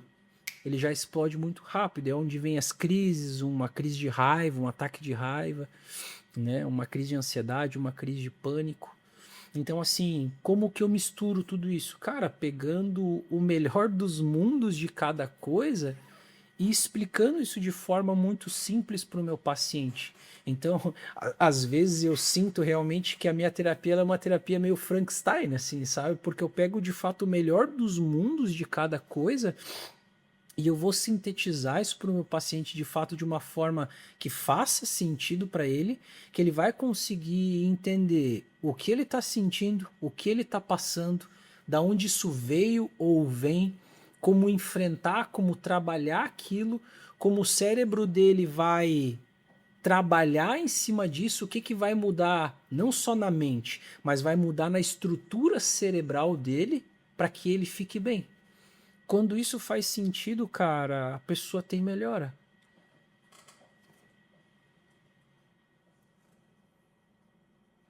E a gente já falou muito sobre, né, como que a forma que a gente reage dita muita coisa, e que tudo gira em torno, eu acredito, da gente de fato ter o controle da nossa vida, né? Mas isso é um questionamento meu, eu acredito que é questionamento de muita gente que tá assistindo a gente também. A gente tá falando de pessoas que só querem entender um pouco de como lidar com as suas emoções, lidar com a sua vida, mas também de pessoas que estão sob estresse diário, sob pressão, empresários, enfim. Na prática, né? Como que eu posso controlar a minha mente? Como que eu controlo a minha mente? Como é que eu consigo assumir o controle da minha vida? Você precisa se conhecer. Se você não conhecer aquilo que te faz bem, aquilo que te faz mal, aquilo que é importante para você, aquilo que é inegociável para você, você nunca vai conseguir controlar a sua mente. Eu preciso saber dessas coisas. Porque daí é como se eu tivesse saindo de um quarto escuro, onde eu tô trombando em um monte de coisa, eu tô me machucando e eu não vejo o porquê. Aí eu vou lá e eu começo a acender a luz dos cômodos e eu começo a perceber o que tá fora do lugar, o que precisa ser ajustado, o nome de cada coisa. Tá, deixa eu melhorar a pergunta. Como que eu consigo ouvir essa voz, ou ouvir o que minha mente está querendo me dizer, para que eu consiga achar essa luz e acender? Tem uma forma prática assim, ó, cara, que o indicado é sempre fazer terapia, para se autoconhecer, mas no dia a dia, como que eu consigo fazer isso de forma que eu consiga reagir melhor aos estímulos, conviver melhor comigo mesmo? Que eu acho que essa é uma grande dificuldade das pessoas terem, é De conviver forma consigo mesmo. muito prática, você precisa entender aquilo que te faz bem, aquilo que te faz mal. Você precisa ter muito claro os seus valores, as suas crenças, as suas convicções, aquilo que é inegociável na tua vida. E seus propósitos muito alinhados e claros. Isso é a base para qualquer pessoa. Porque se você tiver isso, você vai começar a entender, poxa, eu preciso cuidar mais de mim, eu preciso pesquisar mais sobre. Aí você vai cair, é inevitável que você vai cair. Manejo do estresse. Eu preciso controlar meus níveis de estresse, eu preciso cuidar do meu sono, eu preciso cuidar da minha alimentação, eu preciso fazer exercício físico. É inevitável, eu vou cair nessas coisas. Só que para eu evitar grandes ciladas da vida de forma geral, né? Eu preciso entender, cara, aquela famosa frase: quando você não sabe onde quer chegar, qualquer caminho serve. Então, como é que eu vou saber certas coisas se eu não fazer essa autoanálise? E parece bobo, mas muita gente não sabe o que quer de verdade. Esses dias eu tava com uma paciente, ela falou assim: ah, mas parece que eu só atraio o homem jaguara, sabe? Eu falo assim: tá bom, mas qual é o tipo de homem que você quer? Ou até agora aceitar, tipo, aceitando o que vem. Porque às vezes eu não coloco um limite. Não, é esse tipo de pessoa que eu quero conviver. É esse tipo de pessoa que eu quero ser. Até aqui eu vou em certas coisas, eu permito pessoas falarem, fazerem, se intrometerem. Eu tenho que ter esses limites claros. Eu chamo isso de filtros mentais. Eu preciso ter esses filtros mentais muito calibrados e muito conscientes. Porque se eu não tiver eles, é muito fácil de eu me perder, sabe? E como que eu sei como identificar o momento, porque a gente falou isso no começo do podcast, a nossa mente Aham. sabota a gente a todo tempo, porque ela quer sempre trazer tipo, um estado de conforto. Nosso corpo é assim. Uhum. Ele busca sempre a inércia e o não fazer nada nos agrada fisiologicamente, né? Não gastar energia. Não gastar energia, isso. Mas a gente sabe que nos levar em posições de desconforto nos gera um crescimento e tem os seus benefícios né, posteriormente. Por exemplo, o treino é uma posição de desconforto. Uhum. O momento do treino não é bom, por mais que muita gente goste. Mas a dor ali, você aprende a gostar dela. Porque tu sabe que depois A tem. dor é inevitável. Exato. E que depois tu vai ter um benefício muito grande, tu vai se sentir muito bem depois. Mas como lidar com esse autossabotamento da mente e como saber se quando que é a minha mente me autossabotando e quando que, opa, não, peraí, isso aqui é um sinal real. Eu pergunto isso porque isso é algo que eu tenho estudado. Eu tô lendo um livro do David Goggins e bom, ele é um ponto completamente fora da curva por N fatores, mas ele é a maior prova de que, cara, eu botaria que 98, 99% das pessoas vivem em 40% do que poderiam viver da vida dela. Em todos os sentidos. Né? E se tu lê o livro dele, Nada Pode Me Ferir, tu começa a ver o cara que, pô, saiu de 160 quilos pra 80, acho que é 160, pra 80 em 6 meses, entrou no Navy SEALs, fez 3 vezes a Semana Infernal, que é o pior treinamento que existe no mundo, digamos assim. Depois o cara correu ultramaratonas, ele correu uma maratona com as pernas quebradas, a tíbia fraturada, a tornozelo fraturado, e ele simplesmente enfaixou a perna com silver tape e correu os 42 quilômetros. E depois ultramaratonista, um monte de desafios. E ele sempre fala, né? Pô, a sua mente vai sempre te levar ao, ao conforto, ela vai sempre te enganar e muita dor que você sente não é real. É só sua mente tentando te parar. E ele fala que existe o 60%, que você usa 40 geralmente, mas você ainda tem 60% para gastar. Então, como que a gente consegue identificar que a gente está se auto-sabotando, que é a nossa mente sabotando a gente, para que a gente possa acessar esses outros 60%, por mais doloroso que isso seja, digamos assim? Cara, eu acho que de forma muito direta e muito simples, a forma que eu vejo isso é toda vez que você olha e percebe que de fato você não está sendo o que poderia ser. Toda vez que você olha e diz assim, cara, eu não tô tendo o que eu poderia ter, eu não tô sendo o que eu poderia ser, esse é um sinal muito claro de que você tem mais lenha para queimar, mas não o fez por algum motivo. Esse para mim é o sinal mais claro. E quando esse motivo te leva para aquela pergunta do começo da nossa conversa, que você sabe que você precisa saber, sabe que você precisa fazer, e mesmo se você não faz, apesar de que você sabe que você tem muita lenha para queimar e que você quer chegar nesse lugar que você supostamente vai chegar queimando essa lenha. Aí você só precisa fazer, Precisa ser feito. precisa ser feito sem motivação, às vezes sem a força de vontade. Eu só preciso fazer, só que às vezes as pessoas elas querem fazer e já sentir o resultado agora. E às vezes isso não vai acontecer. Então é aquele empilhar de formiguinha, sabe? Hoje, cara, eu começo a colher resultados em áreas da minha vida que eu demorei anos. E eu achava que iriam acontecer em 2 dias. E eu já me lasquei, já me ferrei por coisas que eu tentei ou achava que poderiam ser feitas muito rápido, ou quis fazer muito rápido, mas lá no início, dentro de mim, eu já sabia que não era tão rápido assim. Então, só respondendo a pergunta de forma direta de novo, cara, se você sabe o que tem que fazer, mas não sente vontade ou motivação, vai ter que fazer sem vontade ou motivação no início. Porque se aquilo tem um porquê e um propósito maior, aquilo vai entrar no eixo e vai começar a fazer sentido em algum momento. Eu só não posso deixar de fazer. Porque se eu estiver fazendo algo de forma constante e aquilo em nenhum momento fizer sentido, você se enganou na sua análise interna, Do que entende? é importante pra Do que você, é do que é bom pra importante, ou você. que aquilo O fazia que te faz parte bem, né? da tua vida, do teu propósito de vida, né? Como que... A gente fala um pouco disso, mas de forma prática, como que a gente pode lidar com a dor? Além de... Ou melhor, deixa eu mudar. Porque você vai falar, sinta a dor, abraça a dor, talvez você vai falar isso. E sinta o processo da dor.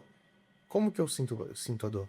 Como que eu saio da fase de resistência à dor para a fase de aceite da dor e escolho viver com a dor? Por exemplo, um exemplo bem bobo. A pessoa decidiu começar a correr. Vou usar o meu exemplo. Eu, há um tempo atrás, comecei a entrar no mundo da corrida. Decidi fazer 21 quilômetros, uma meia maratona. Fui lá, treinei um pouco pra isso, não treinei, né, da forma que eu deveria, mas foi um período que eu comecei a estudar muito, questão de cabeça e tal. Foi o momento que eu comecei a ler esse livro, eu falei, cara, eu não posso arregar. Eu falei, o cara faz, tem que ser, né, por que que eu não sou capaz também? E a gente começa a destravar alguns níveis de resistência, de suportar a dor, né? Certa dor. E aí, a trajetória da meia maratona eu acho que é bem interessante nisso, porque tu começa os primeiros 5 quilômetros são infernais, tudo dói, passou, depois para de doer. Aí tem a explicação científica do ácido lático e tal, depois endorfina, etc. Vai, até os 18 tu vai. 18 tu entra na frente do tempo que nunca chega no 20. Tu chega no 20, aumenta que o 21 nunca chega e ali tu nunca... Tu sente que tu não vai conseguir nada mais.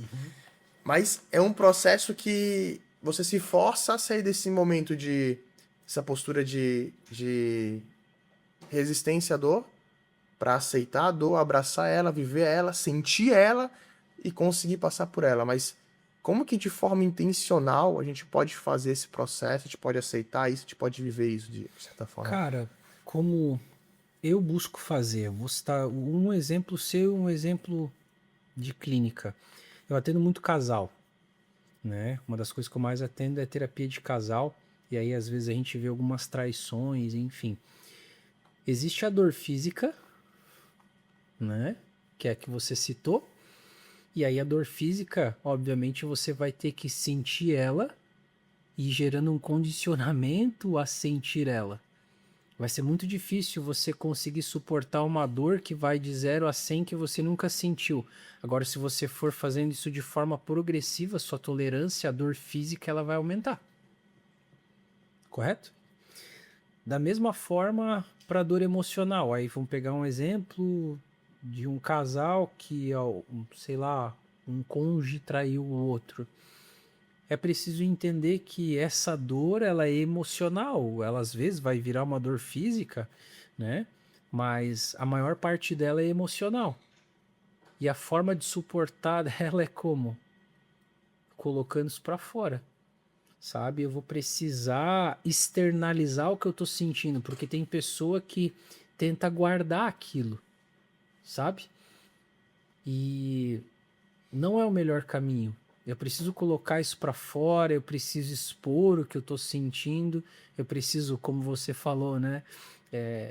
Eu vou precisar acolher um pouco da dor que eu tô tendo, sabe? Ser um pouco empático comigo, sentir aquilo de fato. Só que, cara, é uma dor emocional.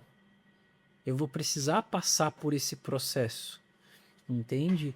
E aí talvez tenham pessoas que digam que existe, mas eu não acredito nisso. Não acredito que exista um tempo para essa cura de dor emocional daí, entende? Cada coisa que a gente passa vai ter um nível diferente, vai ter um tamanho diferente. E eu acredito que as pessoas são diferentes, então coisas que talvez você suportaríamos em 2 meses, tem pessoas que vão precisar de 1 ano desse processo. Qual que é o seu framework hoje para poder tomar decisão na sua vida? Estrutura melhor essa pergunta. Quando você tem uma decisão difícil para você tomar, qual que é o processo que você tem na sua mente para tomar essa decisão sem que você seja levado por vieses cognitivos ou fatores externos que te influenciem, ou até mesmo o seu próprio emocional? Ser racional, vamos trazer um pouco para a vida do Cara, empresário agora. muito simples. Muito Como que você simples. organiza na sua cabeça isso para que você Muito simples. Isso se blinde a acontece. sua cabeça, sabe? Desses momentos, assim. Pra mim é muito simples. Eu sempre vou. Na minha cabeça, eu sempre digo assim: o que é o certo a se fazer? Apesar de qualquer coisa. Apesar de injustiça, apesar de me sentir lesado, ou traído, ou humilhado, ou injustiçado, ou perder dinheiro, o que é o certo a se fazer? E E é se isso. fazendo essa pergunta, você consegue se blindar de ruídos externos. É que daí não é que eu consigo, eu preciso. Porque aí é uma decisão. Eu aceitar ruídos externos ou eu fazer aquilo que eu sei que eu preciso fazer. Sabe? Não é. É eu saber que eu preciso fazer isso. Sabe? Às vezes a gente fica muito preso achando que a gente vai encontrar outras soluções que vão massagear o nosso ego. E cara, o certo nunca vai deixar de ser certo. Nunca vai deixar de ser certo. E às vezes a gente só tá preso e tentando ficar com coisas que geram a falsa sensação de uma maior justiça, de um maior entendimento, de uma melhor resolução, sendo que tem coisas que eu só preciso deixar ir. Eu preciso deixar pessoas irem, deixar coisas irem, dinheiro ir, pessoas irem, né? Uma das traduções da palavra perdão vem disso. Existiam aqueles barcos movidos à vela, né? Antigamente, e toda vez que o capitão ele estava analisando o vento, que o vento vinha, empurrava as velas, né? A vela para bombordo, vela para estibordo. E aí toda vez que o vento ele era muito forte, a ponto de derrubar aquele navio, o capitão da tripulação berrava bem alto assim: "Pardona, pardona", que a tradução, uma das traduções significa deixa passar. Cara, às vezes a gente vai ser bombardeado por ventos na nossa vida que se a gente tentar segurar eles, aquilo vai nos derrubar, cara. Então tem coisas que a gente só vai precisar olhar para dentro e dizer assim, cara, qual que é o certo a se fazer agora? Apesar de qualquer coisa. E o certo não vai fazer nada, né? O certo sempre vai continuar sendo certo e a resposta sempre tá dentro da gente. A gente só quer inventar moda às vezes, sabe? É difícil. É muito difícil, mas quando a gente. Por isso que você falou, você faz as coisas de forma simples e tal, cara, porque é a maneira que eu penso. De fato, eu não tô maquiando algo. Cabeça simples, velho. Cara, eu tento pensar as coisas de forma simples, eu tento ser simples, porque eu acredito que é muito bom, cara, quando você convive ao lado de uma pessoa que é simples. Uma pessoa que é simples de agradar, uma pessoa que é simples de conviver. E por que eu não posso tornar as coisas simples, mesmo sendo complexas, sabe? É sobre isso. Se tu tivesse começado do zero hoje, com tudo que tu sabe, Eu não perco o que eu sei.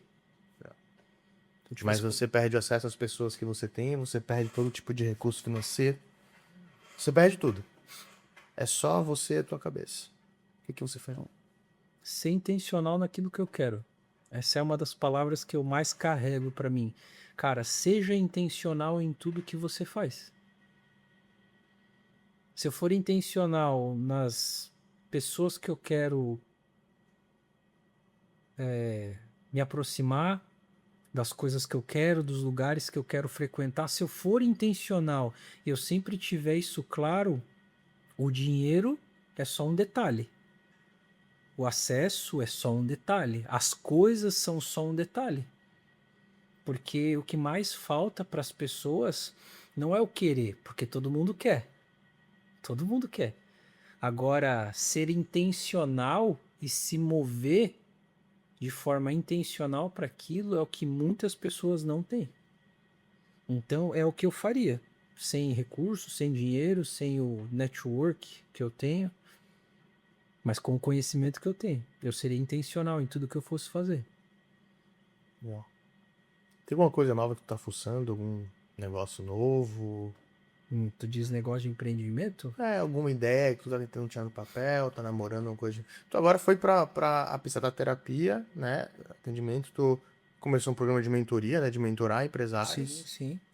que é muito no sentido de alinhamento de tudo que um empresário precisa, que é alinhamento espiritual, né? Vida, etc. Se quiser falar um pouco sobre. E o porquê que tu decidiu ir pra essa área, o que te levou pra essa área? Foi uma consequência Foi uma do que tu já consequência, na fazia, né? verdade, né? Como eu falei, eu atendo boa parte, não é só, mas boa parte são empresários, pequenos, médios, grandes. E eu percebia que muitos deles vinham para terapia, resolviam os problemas, mas ficavam perdidos. Imagina uma pessoa depressiva. Ela quer melhorar a depressão dela, mas a pessoa, enquanto ela estava no estado depressivo, ela não estava pensando no futuro da vida dela, os passos que ela vai dar depois. Então, eu sempre digo que a pessoa ela precisa estar com alguns pilares da vida muito alinhado para ter sucesso em qualquer área da vida. Então, ela precisa estar com a crença dela, seja ela qual for, até para ela acreditar em nada, ela precisa ter uma base para isso, né? Então, ela precisa estar com a vida de crença espiritual dela muito alinhada, a família muito alinhada, a parte emocional dela precisa estar muito alinhada, o negócio, a carreira, aquilo que ela faz, independente se ela é CLT ou se ela é uma média, pequena, grande empresária, ela precisa ter um porquê do que ela está fazendo. Aquilo precisa fazer sentido para ela, porque senão ela só está em busca do dinheiro. E se for buscar só dinheiro, você já sabe, né? Se a gente faz tudo pelo dinheiro, acho que esse não é o melhor dos caminhos. Então, na mentoria, né, eu separo 12 pessoas para caminhar com elas durante um ano inteiro, né? Então é um grupo fechado. E aí eu sempre trago amigos, convidados, né, para de fato a gente tá trazendo não só essa parte técnica, né? Eu trago uma teoria sim por trás, mas a gente está fazendo esse mastermind de troca de ideias entre os participantes e sempre trazendo um convidado de fora, né, com temas específicos para poder agregar e às vezes destravar um detalhe que a pessoa ela não enxergava, que ela não tinha entendido, não tinha se tocado ainda, para que ela continue desenvolvendo a vida dela, né, de forma geral. Então ela não é uma mentoria focada para fazer você ganhar dinheiro, mas é para você se tornar uma pessoa melhor, um pai melhor, um marido melhor, um empresário melhor, uma pessoa melhor para você mesmo. Então essa foi a intenção de forma geral. Legal, legal. E o pessoal falou que tem algumas perguntas, né, que a galera mandou ali no Instagram. Mandou aqui pra mim. Subi uma caixinha de perguntas pra caso alguém quisesse fazer uma pergunta específica pra ti, cara. E aí o time selecionou aqui algumas perguntas. Caraca, é muita pergunta, hein? Escolhe as principais para eu tentar ser direto. Cara, eu acho que muitas a gente respondeu aqui, tá? Eu confesso que eu não li as perguntas antes. Mas muitas a gente respondeu. Mas tem algumas que são interessantes aqui. Como criar limites sem magoar as pessoas? Primeiro, parece bobo, mas você precisa entender quais são os seus limites. É lógico, mas você precisa entender. E aí, segundo, aquela famosa frase: para você manter sua saúde mental bem, você vai precisar entender que impor limites às vezes vai fazer você se tornar o vilão da história, mesmo você não sendo. E tá tudo bem. Legal. E até saber, tipo, até onde te importa Sim, eu preciso magoar as pessoas, né? Tipo, Porque às vezes você tá se preocupando muito com o Em outro ser querido, e menos com né? você, né? E E pouco menos com contigo. você. Tem que ter um equilíbrio nisso. O equilíbrio se descobre quando? Quando você tem uma base. Você sabe o que é o mínimo e quando você sabe o que é o máximo. De se importar, de ser grosso, qual que é o mínimo? Qual é o máximo disso? Eu preciso entender os extremos para eu olhar e dizer assim, opa, estou equilibrado na forma com que eu tenho agido, falado, sentido. Legal. Teve mais uma pergunta que mandaram aqui, ó. Na sua visão de neurocientista, né? De conhecimento com neurociência. Certo. Qual é a deficiência atual da sociedade? Ou a deficiência da sociedade atual? Manejo do estresse. E aí eu acrescentaria uma que ela é mais atual, né? O manejo do estresse, né? Segundo a OMS, segundo todos os estudos que a gente tem, o manejo do estresse ele é o principal vilão de todas ou das maiores doenças ligadas a transtorno de humor hoje, né? Principalmente transtorno depressivo, transtorno de ansiedade, burnout, né? Mas aí o segundo que eu traria, e aí, né, vou contextualizar depois, o gerenciamento à frustração. Hoje a gente vive uma geração que, cara, não consegue se frustrar. É tudo para agora. E a gente vê farmando aura. Então, assim, não vamos aprofundar, mas é sobre isso. Legal, cara. Eu selecionei só mais duas aqui. Tranquilo. Que uma eu acho que muita gente lida com isso. E uma eu acho que pode ser um sinal de alerta para muita gente. Primeira delas, como controlar a autocrítica? A ponto Cara, de. como controlar? Eu vou tentar ser direto, mas obviamente é mais profundo.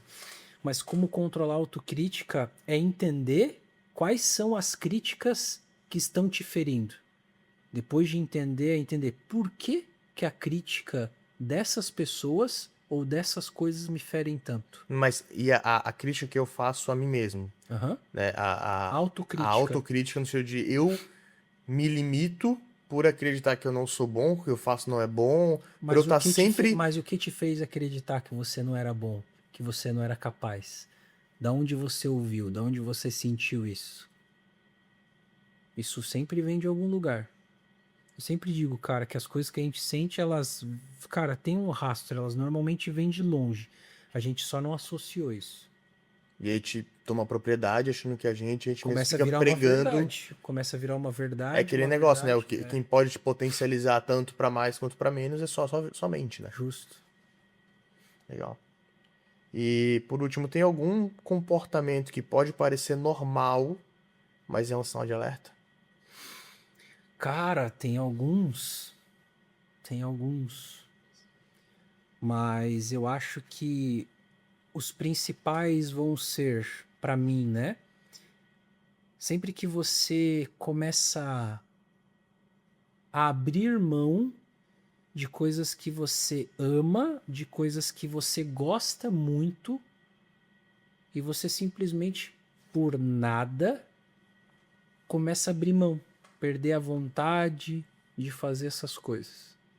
Você começa a deixar de lado coisas que te fazem muito bem. Isso é um baita sinal de alerta. Outro sinal de alerta é quando você percebe, a gente chama isso de anedonia, né? Você começa a ficar apático dos seus sentimentos.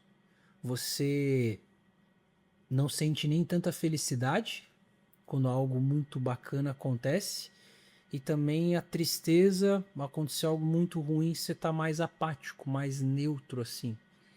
E não é que você não sinta, né? Não é que você esteja tolerando aquilo ou internamente trabalhando seu emocional, não. Você não sente. Você se sente neutro. Essas são duas coisas que eu particularmente analiso muito em mim e nas pessoas, pacientes de forma geral. Então, cara, se qualquer pessoa tem esses sintomas, abre o olho porque é um estado de alerta. Busca ajuda. Busca ajuda. Legal. E, Hélio, pra gente fechar agora, eu sempre gosto de terminar com uma pergunta que ela é um pouco clichê, mas eu acho que ela é bem legal, assim. Se você pudesse dar um conselho, uma mensagem para as 8... São 8 bilhões de pessoas hoje no mundo, é 8 agora, né? 8 bilhões de pessoas no mundo. Você sabe que essa mensagem vai chegar para todo mundo e todo mundo vai assistir ela com máxima atenção do início ao fim. Qual mensagem você daria? Cara, isso é fácil. Tem uma frase que eu carrego pra vida, que diz assim: existem 2 dias importantes na vida. O primeiro é quando a gente nasce e o segundo é quando a gente descobre que a vida é uma só. Então eu preciso fazer valer a pena. Muito bom. Senhoras e senhores, Eliomar Alano. Prazer, irmão. Obrigado, tá? Obrigado. Sempre uma honra. Poderia ficar mais 3 horas aqui conversando, mas já estamos falando que tá muito longo o podcast, então Boa. vamos parar É por isso aí. aqui. Obrigado. Fica para um Talvez próximo episódio. Próximo episódio, próxima edição. Isso aí. Fechou. Pessoal, muito obrigado. Se você gostou, curte, compartilha e compartilha isso com alguém que você acredita que algum desses pontos ou que essa mensagem num todo pode impactar essa pessoa ou fazer bem para ela. Tá bom? É isso. Valeu. Valeu.